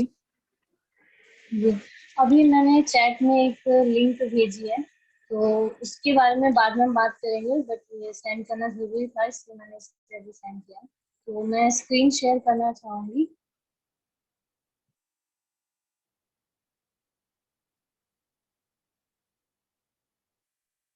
अखिल भारतीय विद्यार्थी परिषद अवध प्रांत के स्टूडेंट फॉर डेवलपमेंट द्वारा आज विश्व पर्यावरण दिवस में ये जो वेबिनार का आयोजन हुआ है, उसमें बतौर कीनोट स्पीकर उपस्थित प्रोफेसर MM गोयल जी और इस वेबिनार में जुड़े हमारे सभी प्रतिभागियों को नमस्कार। सर्वप्रथम मैं सेवा कार्य में लगे हमारे सभी कार्यकर्ताओं का अभिनंदन करना चाहूंगी, जिन्होंने बीते समय में अपने घरों से पूरी सुरक्षा व कोविड के नियमों का पालन करके सुरक्षा कर्मी, डॉक्टर, सफाई कर्मचारियों का सहयोग किया, चाहे वो सैनिटाइजेशन का कार्य हो या स्क्रीनिंग में मदद करने का कार्य हो। उन्होंने सभी तरह से योगदान दिया, तो इसके लिए मैं अपने सभी कार्यकर्ताओं का हार्दिक अभिनंदन करना चाहती हूँ। अखिल भारतीय विद्यार्थी परिषद यूं तो वर्ष भर अपने कार्यक्रम करता रहता है पर्यावरण के प्रति लोगों को जागरूक करने के लिए, चाहे वो प्लांटेशन ड्राइव हो, स्वच्छता अभियान का कार्यक्रम हो। जैसे इस वर्ष हमने 5 जून से अर्थात आज से 10 जून तक विशेष महत्व देते हुए वृक्षारोपण का कार्यक्रम शुरू किया है। इसी प्रकार से सेव प्लांट ड्राइव का अभियान भी जारी किया गया था, जिसमें जागरूकता ये फैलाई गई थी कि सिर्फ पेड़ों को लगाना नहीं है, उनका संरक्षण करना है, उनका अच्छे से पालन पोषण करना है, ताकि वो आगे आने वाले समय में फल व छाया दे सके। इसी तरीके से वेलकम बर्ड्स का भी एक अभियान चलाया गया था, जिसमें कार्यकर्ताओं ने जो उपयोग में आने वाली वस्तुएं नहीं है, उनसे पक्षियों के लिए घर बनाया था। इसी तरीके के अनेक अलग अलग प्रयास अखिल भारतीय विद्यार्थी परिषद करता रहता है, जिनसे जीव जंतु व पर्यावरण को बचाया जा सके। और इसी कड़ी में आज इस वेबिनार का आयोजन किया गया है। इस वर्ष जो विश्व पर्यावरण दिवस की थीम है वो है इकोसिस्टम रिस्टोरेशन। थोड़ा सा मैं इसको बताऊंगी और उसके बाद हम आज की थीम पर बात करेंगे। इकोसिस्टम रिस्टोरेशन बेसिकली होता है जब आप किसी इकोसिस्टम को रिस्टोर करते हैं, उसको पुनः उसकी पहले की स्थिति में लेके आते हैं। जैसे टेरेस्ट्रियल इकोसिस्टम और एक्वेटिक इकोसिस्टम दो हमारे मेजर इकोसिस्टम होते हैं। अलग अलग तरीके से हम किसी भी इकोसिस्टम को पुनः उसकी पुरानी स्थिति में ला सकते हैं। अगर आप टेरेस्ट्रियल इकोसिस्टम का एग्जांपल जानना चाहेंगे तो लैंडफिल जो साइट होती है जहाँ पर ज्यादातर कचरा फेंक दिया जाता है, या डंप यार्ड होते हैं, या माइनिंग के बाद जो जगह यूज में आती है वो जगह, जहाँ पर डैम बन रहा होता है उसके आसपास जो हमारा इकोसिस्टम खराब हो जाता है, उसको रिस्टोर करना या उस तरीके के इकोसिस्टम्स को रिस्टोर करना एक टेक्निक। इसी तरीके से एक्वेटिक इकोसिस्टम भी आप समझ रहे होंगे कि जो लेक होता है या कोई पॉन्ड हो गया या रिवर हो गया, इनफैक्ट आज के समय में ओशन का जो इकोसिस्टम है उसको भी रिस्टोर करने की कोशिश की जा रही है। तो इस पूरी प्रक्रिया को रिस्टोरेशन कहते हैं, इकोसिस्टम को रिस्टोर करना अलग अलग मेथड से। कई जगह पे हमें उसी इकोसिस्टम के प्लांट्स को लगाना पड़ता है ताकि वही वातावरण फिर से वहां आ सके, वहां के जो पहले के जीव थे उनकी स्टडी करके वैसा एटमॉस्फेयर क्रिएट किया जाता है। तो ये पूरा एक टेक्नोलॉजी होती है, पूरा सिस्टम होता है जिसे फॉलो किया जाता है। और इस वर्ष की थीम यही रखी गई है ताकि हर देश और हर छोटे से छोटे लेवल पर इस पर काम किया जा सके, और जो भी अब तक हम खराब कर चुके हैं अपने पर्यावरण का हिस्सा, उसे फिर से ठीक किया जा सके। अभी पिछले कुछ दिनों में आपने देखा होगा जिस समय तूफान आया था, समुद्र में जितना भी कचरा फेंका गया था वो सारा धीरे धीरे बीचों पर आ रहा था। तो ये कहीं ना कहीं एक संकेत देता है कि हाँ, हमने कहीं ना कहीं गलतियां करी हैं, और उसे अगर अभी सुधारा नहीं गया तो आने वाले समय में हमारे पास उसे सुधारने का मौका भी नहीं मिलेगा, और ना ही आने वाली विपदाओं से संभलने का मौका मिलेगा। तो इसलिए हम रिस्पॉन्सिबल कंजप्शन को स्टडी करते हैं। जैसे सर ने बहुत अच्छे तरीके से हमें बताया कि कैसे हम आज जो एक्टिविटीज कर रहे हैं उनका इम्पैक्ट सिर्फ इन्वायरमेंट पे नहीं, उनका इम्पैक्ट सोशल सेक्टर पे भी होता है, उनका इम्पैक्ट इकोनॉमिक सेक्टर पे भी होता है। इसलिए बहुत जरूरी है कि रिस्पॉन्सिबल कंजप्शन को अच्छे तरीके से समझा जा सके। देखिए, जो हमारी पृथ्वी है उसके पास हर एक पैरामीटर की एक पर्टिकुलर लिमिट है। जब वो लिमिट क्रॉस हो जाती है तो उसके बाद वो भी उसे मेंटेन नहीं कर पाती। जिसे आप चेंजेस देखते हैं, जो नॉन सीजनल रेनफॉल होती है, जब जिस मौसम का समय नहीं होता है फिर भी वो मौसम आता है। आपने देखा होगा राजस्थान में ओले तक गिरे हैं। तो ये एक जो चेंज आया है एनवायरमेंट में, जो चेंज आया है प्रकृति के पैटर्न में, वो कहीं ना कहीं इसी लिमिट को दर्शाता है। और इस चीज को हम बोलते हैं प्लैनेटरी बाउंड्रीज, यानी कि प्लैनेट की वो बाउंड्रीज जिसमें उसने संक्षिप्त में बोला है कि ये लिमिट है इतनी, इससे ज्यादा क्रॉस हमें नहीं करना चाहिए। आप सब स्क्रीन पे देख पा रहे हैं कि हमने अभी तक 2 से 3 पैरामीटर ऑलरेडी क्रॉस कर लिए हैं। और ये वाला जो अभी बन के आया नया ग्राफ है, ये स्टडीज के बाद, जो इससे पहले जब हम लोगों ने स्टडी किया था उस समय पे क्लाइमेट चेंज वाला पैरामीटर था, उसको भी हम लोग क्रॉस कर चुके थे, क्योंकि बीते वर्षों में काफी लोगों ने काम किया है, कहीं ना कहीं अपने लेवल पे धीरे धीरे कोशिश करी है चीजों को कंट्रोल करने की, तो उस वजह से इन पैरामीटर में चेंज आया है। इसीलिए और इन सब की जो स्टडीज का रिजल्ट आया था उसी में ये चीज सामने आई थी कि हाँ, कंजप्शन ही जो सबसे सिंपल और पहला रीजन है जो इम्पैक्ट करता है। इसीलिए कोशिश ये की जा रही है कि लोगों को अपने कंजप्शन पैटर्न के बारे में ज्यादा हम जागरूकता फैला सके ताकि वो उसे चेंज कर सकें। अब इसी क्रम में मैं आपको एक बार और बताना चाहूंगी कि क्यों हम रिस्पॉन्सिबल कंजप्शन की बात कर रहे हैं। वैसे तो सर ने बहुत अच्छे तरीके से ये तीनों सेक्टर हमें बताए। मेनली अपनी लाइफस्टाइल में अगर आप एक रिस्पॉन्सिबल कंज्यूमर बन जाते हैं, इसका मतलब है कि आपके पास जो रिसोर्सेज अवेलेबल हैं उसी में आप कैसे अपनी जीवन शैली को जीते हैं या कैसे आप अपनी लाइफस्टाइल को चेंज करते हैं, वो रिस्पॉन्सिबल कंजप्शन है। इसे हमारे जो भारतीय शैली है या भारतीय परंपरा है उसमें भी कहा गया है अपरिग्रह। अपरिग्रह एक टर्म है जो यूज किया जाता है, जिसमें बोला गया है कि जितने की हमें आवश्यकता हो उतना ही हमें पर्यावरण से लेना चाहिए। उससे अधिक यदि हमारे पास रह जाता है तो वो पर्यावरण को वापस कर दें या जिनको आवश्यकता है उनमें बांट दिया जाए। तो ये कॉन्सेप्ट है जो हमेशा से हमारी भारतीय परंपरा में रहा है। पर जैसे सर ने बताया कि हमारी लाइफस्टाइल जो चेंज हो चुकी है, तो ये क्योंकि हमारी प्रैक्टिस में नहीं रहा है इसलिए हम इन चीजों को अब भूल चुके हैं। अगर हम रिस्पॉन्सिबल कंज्यूमर बनते हैं तो कैसे हम एनवायरमेंट सेक्टर को इफेक्ट करेंगे। मेरे रिस्पॉन्सिबल होने से वेस्ट मैनेजमेंट सेक्टर जो इस वक्त हम बहुत ज्यादा उस पर इन्वेस्ट कर रहे हैं, हमारा जो भारत देश है वो भी उस पर बहुत इन्वेस्ट कर रहा है कि कैसे उस सेक्टर को मैनेज किया जा सके, क्योंकि हम सभी जानते हैं कि दूसरी सबसे बड़ी जो जनसंख्या है वो भारत में है। और ये प्रॉब्लम सिर्फ हमारी नहीं सारे देशों में है। वो सारे अपने वेस्ट मैनेजमेंट में बहुत ज्यादा इनपुट दे रहे हैं। तो इसीलिए एज अ इंडिविजुअल हम उसमें क्या कर सकते हैं ये हमें सोचना चाहिए। अंत में ये होता है सारा जो वेस्ट होता है वो ओशियंस में ही जाता है, जो डिकम्पोज नहीं हो पाता है, जिसे बहुत जो लैंडफिल में जाता है प्लास्टिक, जिसे बहुत समय लगता है डिकम्पोज होने में। 400-450 साल लग जाते हैं एक नॉर्मल प्लास्टिक बॉटल को डिकम्पोज होने में। तो इस टाइम पीरियड के लिए हम उसे वहां नहीं रख सकते, तो एंड में सारा वेस्ट आप देख लीजिए ओशन में ही जाता है। और जो पिछले तूफान के बाद रिजल्ट आया उसमें आपने देखा कि कैसे अब वहां से वो वापस आ रहा है। इसी तरीके की प्रॉब्लम को हम कम कर सकते हैं रिस्पॉन्सिबल कंजप्शन के थ्रू।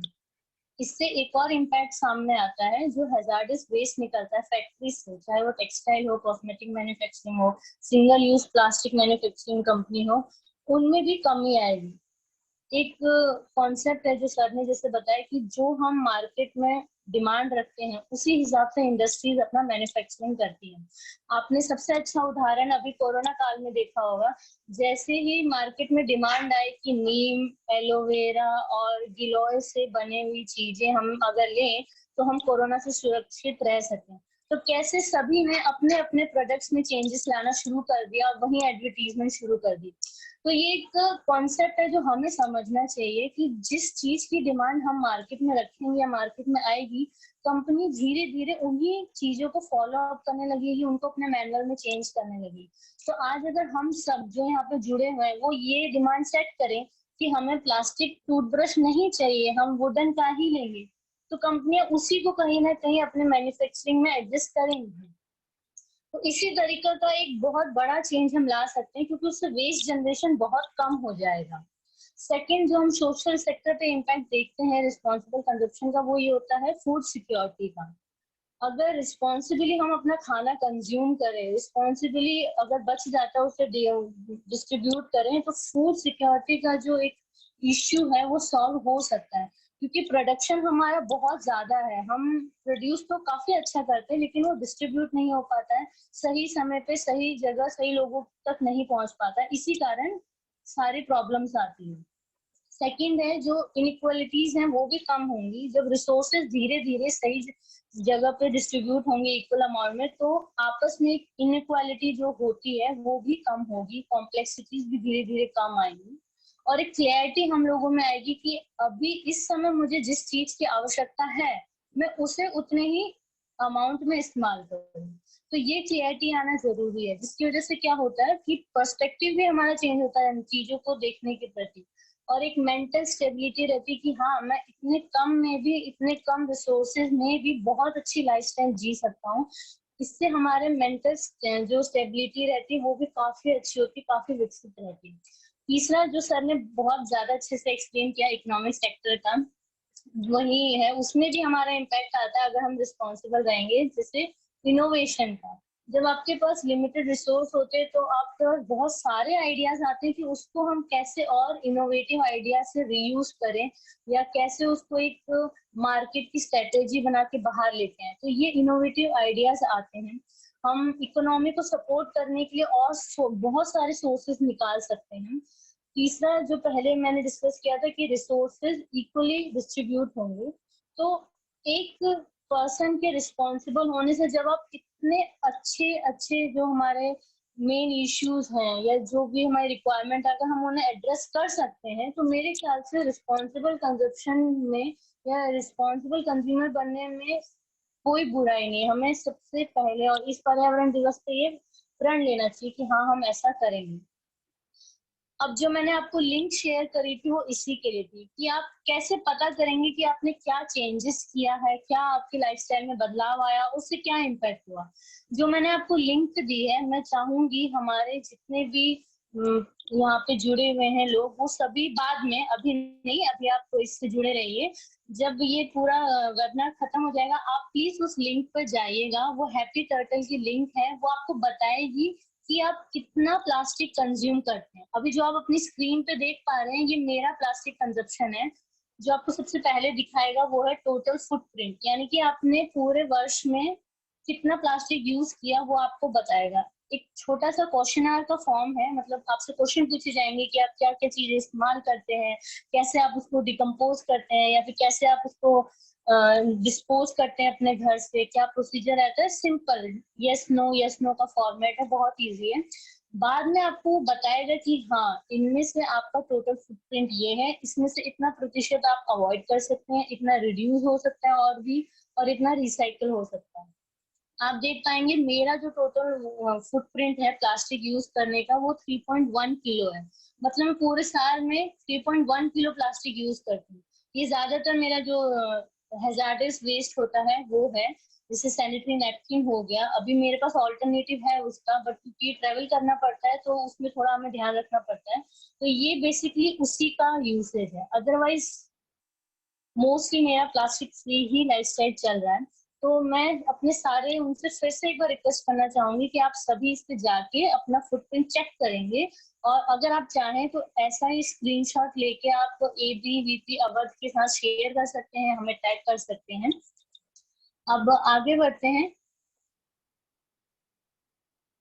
देखिए प्लास्टिक का इसीलिए इस समय हमें इसके लिए स्टेप उठाना जरूरी है क्योंकि अब ये सिर्फ एक वेस्ट नहीं बन गया है, अब एक नया रिसोर्स बन के आ रहा है माइक्रो प्लास्टिक के रूप में।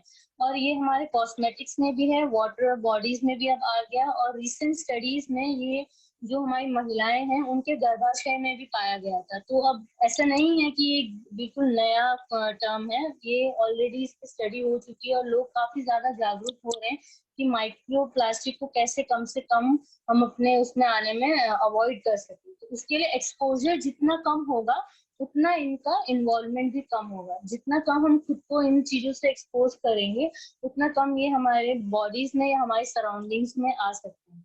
बट ये रिसेंट स्टडीज में आया था, इसलिए बहुत इंपॉर्टेंट हो जाता है लोगों को बताना कि जितनी आपकी आवश्यकता है उतनी ही आप चीजों को इस्तेमाल करें, और इन चीजों में डिफ्रेंशिएट करें कि क्या नेसेसरी है और क्या अननेसेसरी है।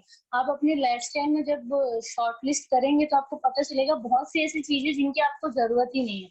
जैसे ये एक एक्टिविटी मैं आप सभी के सामने रख रही हूँ अभी, आप इस समय या इस वेबिनार के बाद भी आप ये कर सकते हैं कि आप अपनी एक लिस्ट बनाएं जो जो प्लास्टिक आइटम आप यूज करते हैं, उसके साथ में वो लिस्ट बनाएं जिसमें उसका ऑल्टरनेटिव लिखा हो। जैसे अगर आप टूथब्रश इस्तेमाल करते हैं तो उसका ऑल्टरनेटिव क्या हो सकता है, आप नीम की जो स्टिक होती है उससे भी ब्रश कर सकते हैं। मैं हॉस्टल में थी तो मैं नीम स्टिक अपने पास रखती थी, मैं क्योंकि हमारे वहाँ पेड़ भी था तो बहुत ईजी रहता था उसे यूज करना।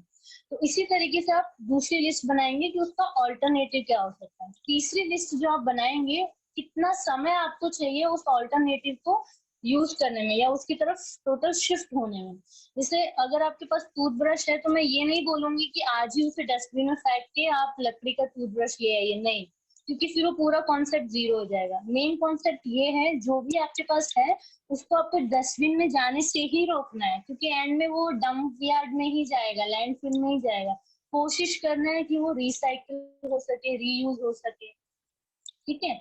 तो जब आप दूसरी बार ब्रश लेंगे तब कोशिश करिए कि वो लकड़ी का हो, तब कोशिश करिए कि तब तक आपको नीम स्टिक यूज करना आ जाए, ताकि आप ब्रश की जगह नीम स्टिक यूज कर सकें। इसी तरीके से आप नीचे देखेंगे तो हर एक चीज का ऑल्टरनेटिव है, कहीं ना कहीं है। थोड़ा स्टडी करना पड़ेगा, थोड़ा आपको अपने ऊपर वर्कआउट करना पड़ेगा। अभी जैसे आप घर पे हैं तो आप वर्कआउट कर सकते हैं इन चीजों पर। जैसे शैम्पू का है, जो मैं यूज करती हूँ रीठा है, मैं डायरेक्ट रीठा को उबालती हूँ और उससे अपने बाल धोती हूँ। तो शुरू में बहुत तक वो होता है, थोड़ी परेशानी लगती है, क्योंकि हमें आदत है एक शैम्पू के पाउच को खोल के फटाफट बाल धोने की।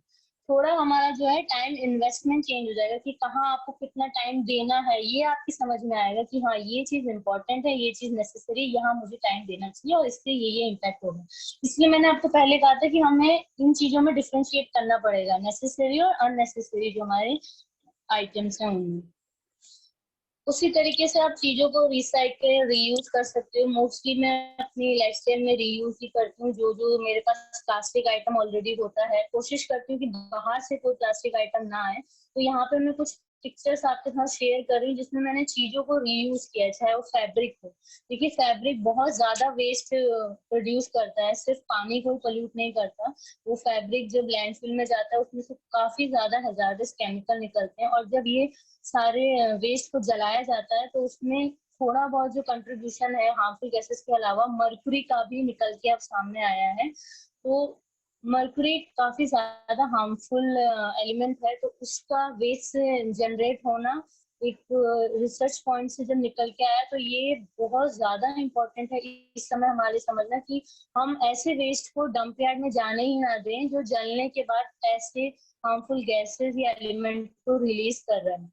यहाँ पे बहुत ये जो इस समय मैं पिक्चर शो कर रही हूँ कंपोस्टिंग सोप मेकिंग की है।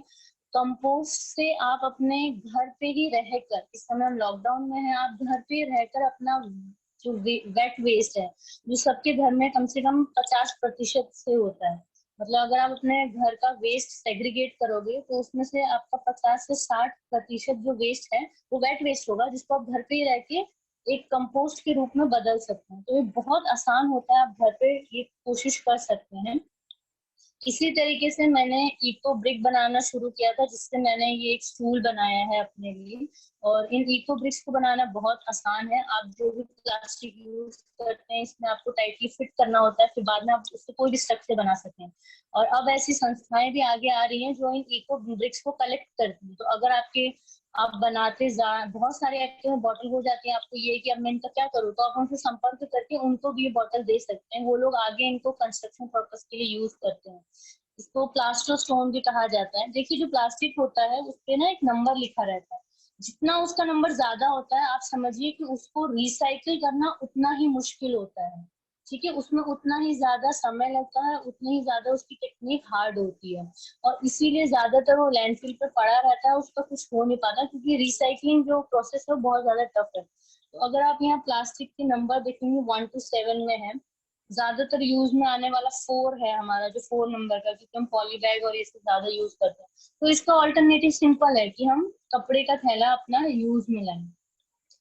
इसी तरीके से आप बहुत से ऐसे एनजीओ और उनसे भी जुड़ सकते हैं जो इस फील्ड में काम कर रहे हैं। और अभी मैंने जो आपको लिंक भेजी, मैं चाहूंगी कि आप सब उस पर जाके अपना फुटप्रिंट प्लीज जरूर चेक करिएगा और हमें टैग करिएगा। देखिए क्लाइमेट क्राइसिस को कंट्रोल करने के लिए पूरी कोशिश की जा रही है, और भारतवर्ष खासकर इसमें आगे आके काम कर रहा है, और भारतवर्ष के इस प्रयास को यूनाइटेड नेशन ने भी सहारा है।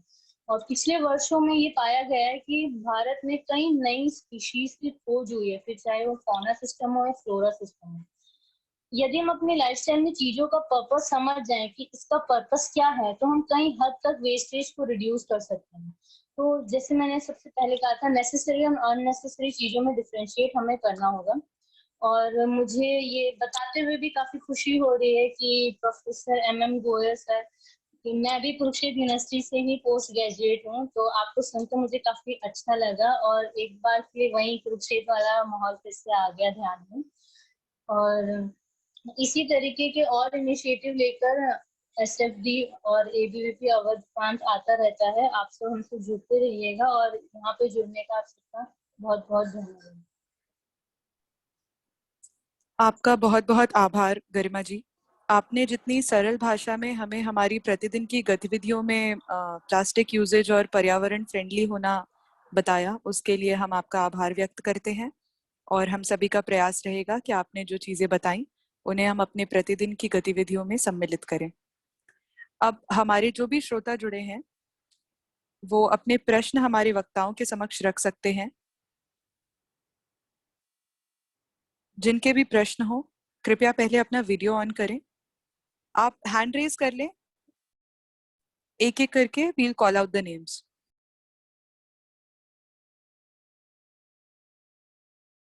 जी संजीव कुमार जी, आप अपना प्रश्न रखें।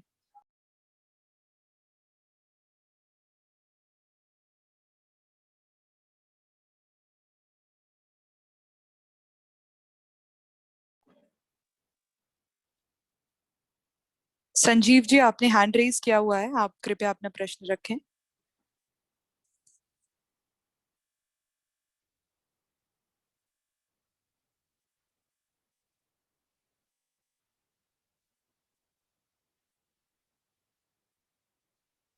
किसी और के प्रश्न हो तो आप प्रश्न रख सकते हैं, हम पुनः उस पे आएंगे।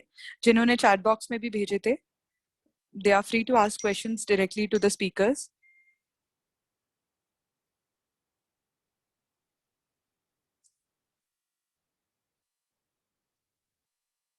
हर्ष तिवारी जी, आप अपना प्रश्न रख सकते हैं।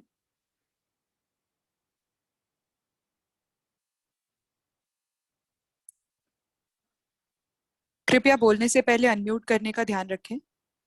जी हर्षी। या good evening ma'am. Good evening, बताएं।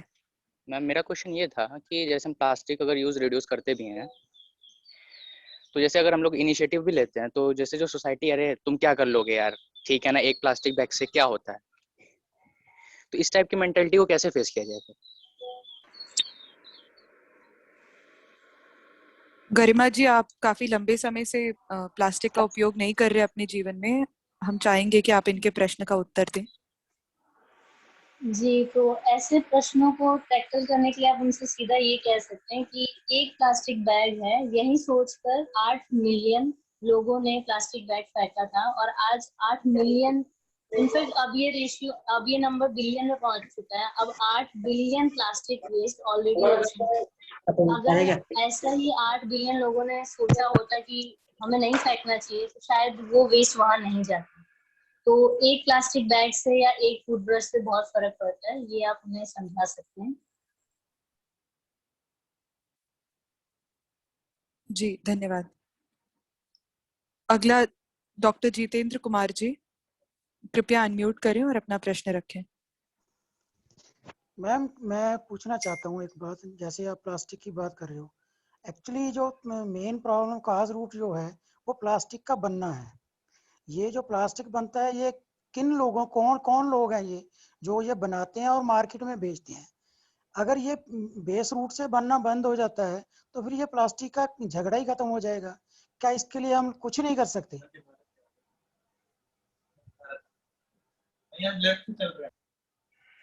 जी, एक्चुअली प्लास्टिक का अगर आप प्रोडक्शन देखेंगे तो वो बहुत इफेक्टिव है। अगर एक तरफ मैं जूट बैग बनाऊंगी और एक तरफ अगर मैं प्लास्टिक बैग बनाऊंगी, तो मुझे वो इकोनॉमिकली भी बहुत सही पड़ेगा plastic bag rather than jute bag. क्योंकि आप देखिए, जूट को बनाने में उसका वाटर फुटप्रिंट बहुत ज्यादा होता है, प्लस उसकी टेक्निक बहुत ज्यादा है। या सिंपल एग्जांपल मैं आपको खादी का देना चाहूंगी। खादी को बनाने में हाथों का इस्तेमाल, खादी के अगर आप कोई भी सामान बनाएंगे उनका हाथों का इस्तेमाल होता है। वहीं अगर आपको कुछ मैन्युफैक्चर करना होगा चाहे सिंथेटिक, उसका वो इजीली मशीन से बन जाएगा। हमारी जो नीड होती है उस हिसाब से जब हम डिमांड सेट करते हैं, अगर मैं आपको जूट बैग बेचूंगी तो मुझे उसको बनाने में और आप तक लाने में 1 महीना लग जाएगा। वहीं अगर मैं आपको प्लास्टिक बैग बेचूंगी तो मैं 1 महीने में हजारों करोड़ों बैग बेच सकती हूँ बना के। तो ये डिमांड के ऊपर है। अगर मुझे डिमांड टाइमली मिलती रहेगी तो मैं जूट बैग बना के आराम से बेच सकती हूँ। हम मुनाफा ले सकते हैं। बट डिमांड क्या होती है, नहीं हमें 10 प्लास्टिक बैग चाहिए, हमें 15 प्लास्टिक बैग चाहिए, इससे नहीं होगा, अभी चाहिए, करंट चाहिए। डिमांड ज्यादा है क्योंकि हमारी पॉपुलेशन ज्यादा है। हम बिना बैग को इस्तेमाल किए रह नहीं सकते, हम वेट नहीं कर सकते कि दूसरा जूट बैग आएगा तब तक हम इसी को यूज करते रहें। या हम ये डिमांड भी सेट नहीं कर पा रहे हैं कि ठीक है हम एक ही प्लास्टिक बैग पूरे महीने इस्तेमाल करेंगे। क्योंकि जब आप इसको स्टडी करोगे, मैंने भी जब स्टडी किया था तो मैं भी शॉक हुई थी कि प्लास्टिक इतना इजीली बन जाता है और उसमें इनपुट बहुत कम होता है। मतलब छोटे से छोटा मैन्युफैक्चर भी उसे बना सकता है। वहीं बाकी जो ऑल्टरनेटिव है उनको बनाने में बहुत बड़ा सेटअप है और इनपुट ज्यादा लगता है, तो उनको ज्यादा टाइम चाहिए और ज्यादा उनको डिमांड चाहिए जो ऑल्टरनेटिव है उसके लिए। तो यही रेशियो बनता है। इसीलिए मैं कह रही हूँ कि डिमांड अगर हम जैसे सेट करेंगे, धीरे धीरे कंपनियां खुद उन्हें अपने मैनुअल में एडजस्ट करके बनाने लगेंगी। जी धन्यवाद। एक प्रश्न हमारे चैट बॉक्स में है ऋषभ शुक्ला जी का कि पर्यावरण दिवस को मनाने के लिए हम एक दिन का इंतजार क्यों करते हैं? पूरे वर्ष हम किस प्रकार पर्यावरण को संरक्षित रख सकते हैं और पूरे वर्ष इसको क्यों ना मनाया जाए? जी जैसे कि सर ने बताया था, ये एक तरह से सेलिब्रेशन का दिन चुना गया है। इसके पीछे यही रीजन है कि पूरे वर्ष जो हमने कार्य किया उसको हम सेलिब्रेट करते हैं और आने वाले साल में क्या थीम रहेगी। जैसे पिछली बार ये थीम नहीं थी, इकोसिस्टम रिस्टोरेशन नहीं थी, इस बार आई है। अब आने वाले साल में हम इसी थीम पर काम करेंगे और अगले साल तक फिर इसी दिन हम डिस्कस करेंगे कि हाँ हमने ये काम किया, ये हो सकता है। और फिर जो नई थीम आएगी उस समय की डिमांड्स या उस समय की नीड को समझते हुए फिर उसको आगे हम फॉलो करेंगे। ये बस एक सेलिब्रेशन की तरह है। जैसे हम लोग इंडिपेंडेंस डे एक दिन मनाते हैं बट वो पूरे साल रहता है, बर्थडे हम लोग एक दिन सेलिब्रेट करते हैं बट वो रहता है पूरे साल है। तो वही चीज है, ये एक सेलिब्रेशन का पॉइंट ऑफ व्यू है, हम पूरे साल से कंटिन्यू कर सकते हैं। जी धन्यवाद। अमरजीत सिंह जी, आपका प्रश्न आप रख सकते हैं। कृपया अनम्यूट कर लें और आपका प्रश्न रखें। Good evening ma'am. Good evening. मेरा प्रश्न ये है कि आज 5 जून है तो हम आज ही क्यों मनाते हैं वर्ल्ड एनवायरनमेंट डे? इसका रीजन क्या है कि 5 तारीख को क्यों मनाया जाता जी एक्चुअली ये जो डेट्स हैं, चाहे वो वर्ल्ड एनवायरनमेंट डे हो या फिर ओजोन डे भी हमारा सेलिब्रेट होता है, बायोडाइवर्सिटी डे अभी 22 मई को आया था, ऐसे अर्थ डे भी सेलिब्रेट होता है। तो ये सारे डेज एक्चुअली यूनाइटेड नेशन में सेट किए गए थे। तो जब इनकी मीटिंग हुई थी और जिस दिन ये इनिशिएटिव लिया गया था कि हम जैसे जब अर्थ डे का टाइम आया 22 अप्रैल, उस दिन डिसाइड हुआ कि हम इस दिन कुछ ऐसा काम करेंगे आज से, तो उस दिन को उन्होंने माना। तो इसीलिए इन सारे डेज को एक पर्टिकुलर थीम के साथ शुरू किया गया था और यूनाइटेड नेशन की तरफ से ये सारे डेज आते हैं। Thank you ma'am. दो बहुमूल्य वक्ता हैं हमारे बीच में, तो सेशन से संबंधित जो भी प्रश्न हो आपके, आप रख सकते हैं। आप हैंड रेज जी, स्तुति अवस्थी जी, आप अपना प्रश्न रख सकती हैं। उसके बाद गुंजन जी आप पूछ सकते हैं। Good evening ma'am. Good evening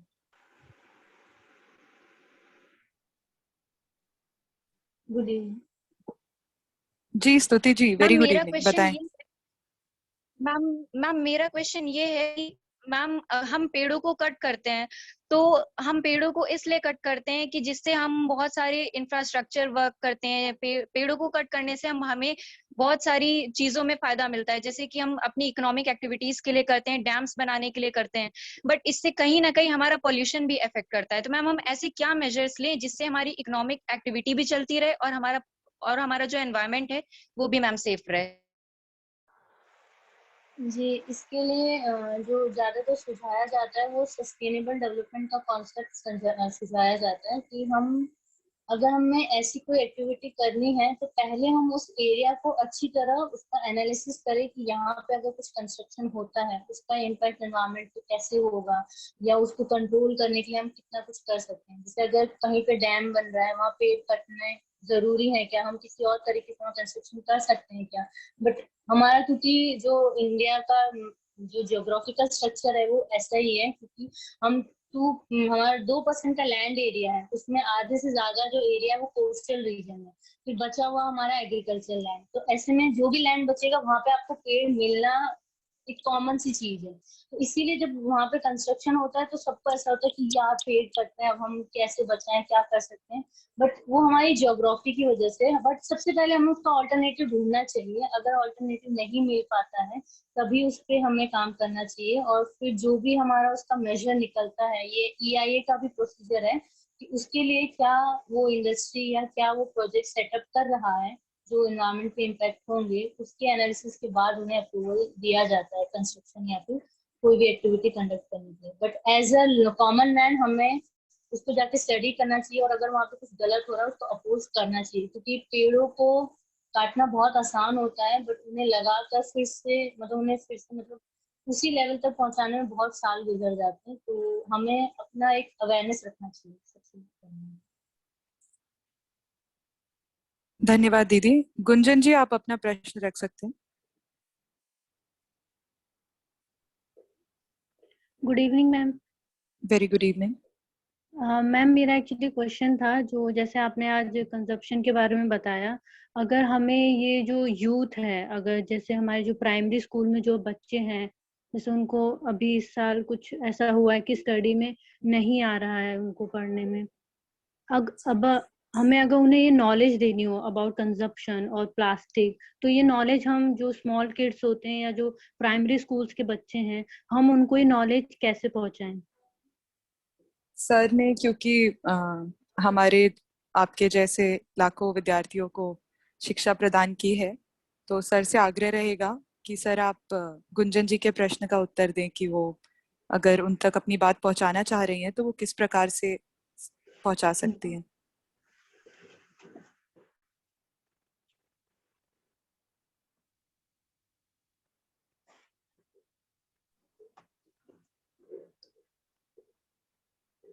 sir मेरी आवाज जा रही है आप तक?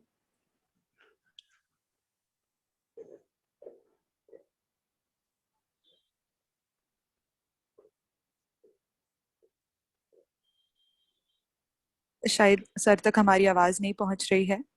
तो गरिमा दीदी, आप क्वेश्चंस टेकअप करिए, हम लोग उनसे संपर्क करने का पुनः प्रयास करते हैं।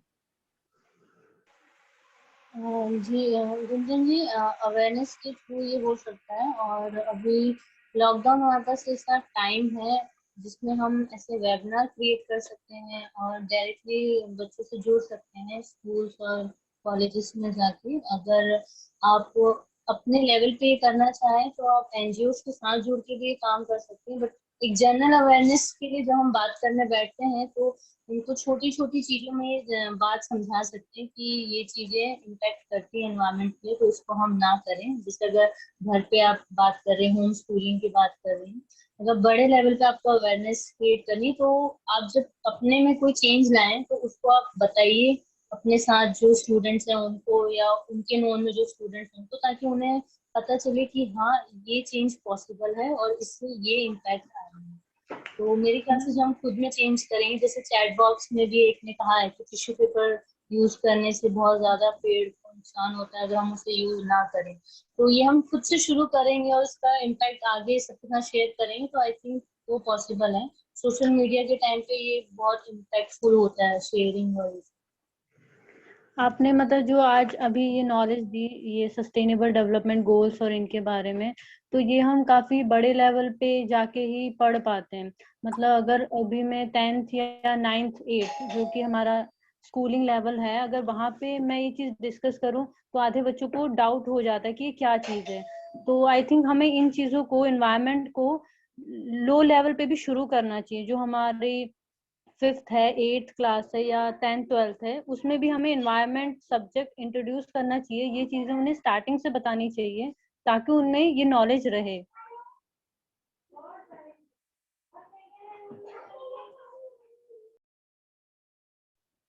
जी गुंजन जी, आपका विषय हम तक आ गया और बहुत अच्छा विषय रखा आपने, इस पर ध्यान देंगे। आगे जिन लोगों के भी प्रश्न हैं, बहुत सारे हैंड रेज्ड हैं, लेकिन आप कृपया अपना चैट बॉक्स में प्रश्न अपने नाम के साथ डालें, अपना नाम अलग से लिखकर और अपना प्रश्न लिख दें, क्योंकि हमारे वेबिनार का समय समाप्त हो रहा है। We are already running late from our schedule. तो अब मैं आभार ज्ञापन हेतु अखिल भारतीय विद्यार्थी परिषद लखनऊ महानगर के महानगर उपाध्यक्ष डॉक्टर वरुण छांचर जी को आमंत्रित करती हूँ।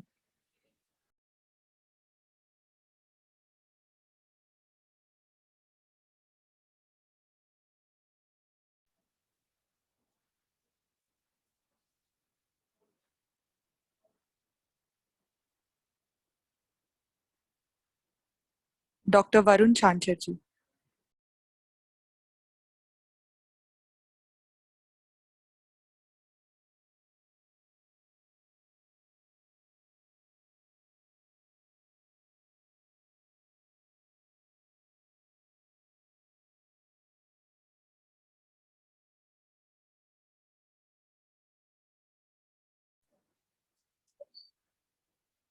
टेक्निकल टीम से आग्रह है कि वो हमारे वक्ता को अनम्यूट करने की रिक्वेस्ट भेजें। कुछ तकनीकी फॉल्ट है उनकी तरफ से।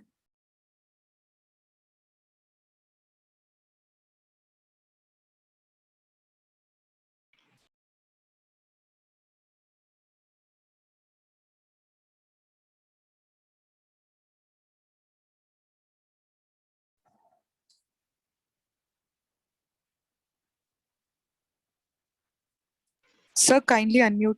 Yes, sir. Yes, I've already, but I don't know what is happening.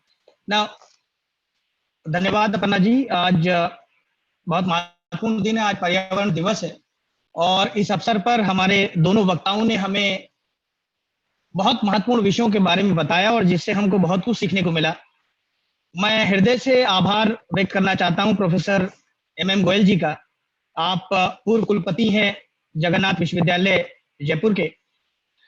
आपसे हमको बहुत कुछ सीखने का मौका मिला और आपका जो विषय शोध का है वह अपने आप में बहुत ही महत्वपूर्ण है, नीडोनॉमिक्स, आवश्यकता अर्थशास्त्र।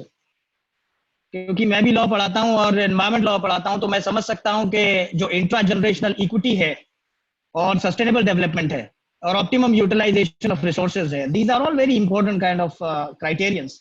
तो मैं समझ सकता हूं कि आज हमारे सभी छात्र जो इस वेबिनार को देख रहे होंगे उन्होंने इस विषय पर यह समझा होगा कि ये बहुत महत्वपूर्ण विषय है, क्योंकि हमारे जीवन से जुड़ा हुआ विषय है और सुप्रीम कोर्ट कह चुका है कि right to life includes right to healthy environment. तो यदि हम पर्यावरण को स्वच्छ रखेंगे तभी हमारा जीवन आगे बढ़ पाएगा, अन्यथा बहुत मुश्किल हो जाएगा। फ्यूचर जनरेशन के लिए हम क्या छोड़ पाएंगे, ये बहुत बड़ा प्रश्न हमारे सामने खड़ा हुआ है। सर ने ये भी बताया कि जो सोशल और इकोनॉमिक इम्प्लीकेशन है उनका अपना एक महत्व है जो अपने आप में बहुत ही महत्वपूर्ण है। समय कम है, मैं समय की अभाव को समझता हूं। मैं हृदय से आभार पुनः प्रेषित करता हूं प्रोफेसर MM गोयल जी को।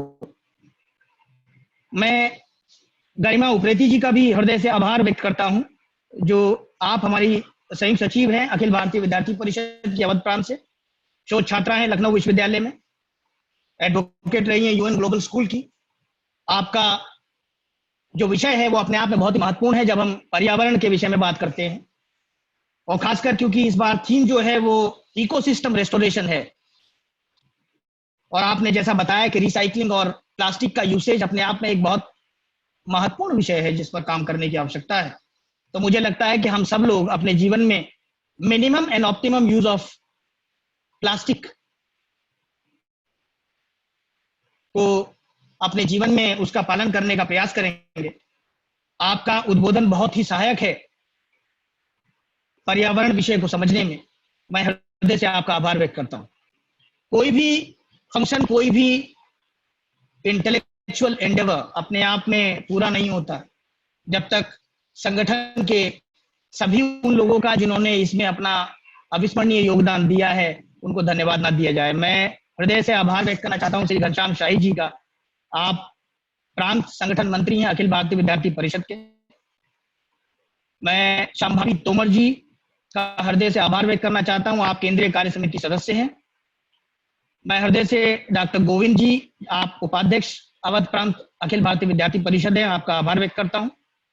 डॉक्टर मंजुला उपाध्याय जी, आप महानगर अध्यक्ष हैं, आपका हृदय से आभार। अभिमन्यु जी, आप महानगर मंत्री हैं, आपका हृदय से आभार। अनुज श्रीवास्तव जी, आप महानगर संगठन मंत्री हैं, आपका हृदय से आभार। हमारे सभी दायित्वधारी व हमारे सभी कार्यकर्ता जिन्होंने आज के इस वेबिनार को सफल बनाया है, आप सभी का हृदय से पुनः आभार। मुझे ये लगता है कि आज का दिन हमारे लिए महत्वपूर्ण है, पूरे विश्व के लिए महत्वपूर्ण है, और आज के इस वेबिनार से हम उस महत्वपूर्ण दिन को अपने जीवन में उसके जो बताए गए निर्देश हैं उनका अनुपालन करेंगे और आगे बढ़ने का प्रयास करेंगे। ऐसी सोच के साथ आज विश्व पर्यावरण दिवस की हार्दिक शुभकामनाओं के साथ आप सभी को मेरा धन्यवाद। बहुत बहुत धन्यवाद सर। यह वेबिनार यहीं पे समाप्त होता है।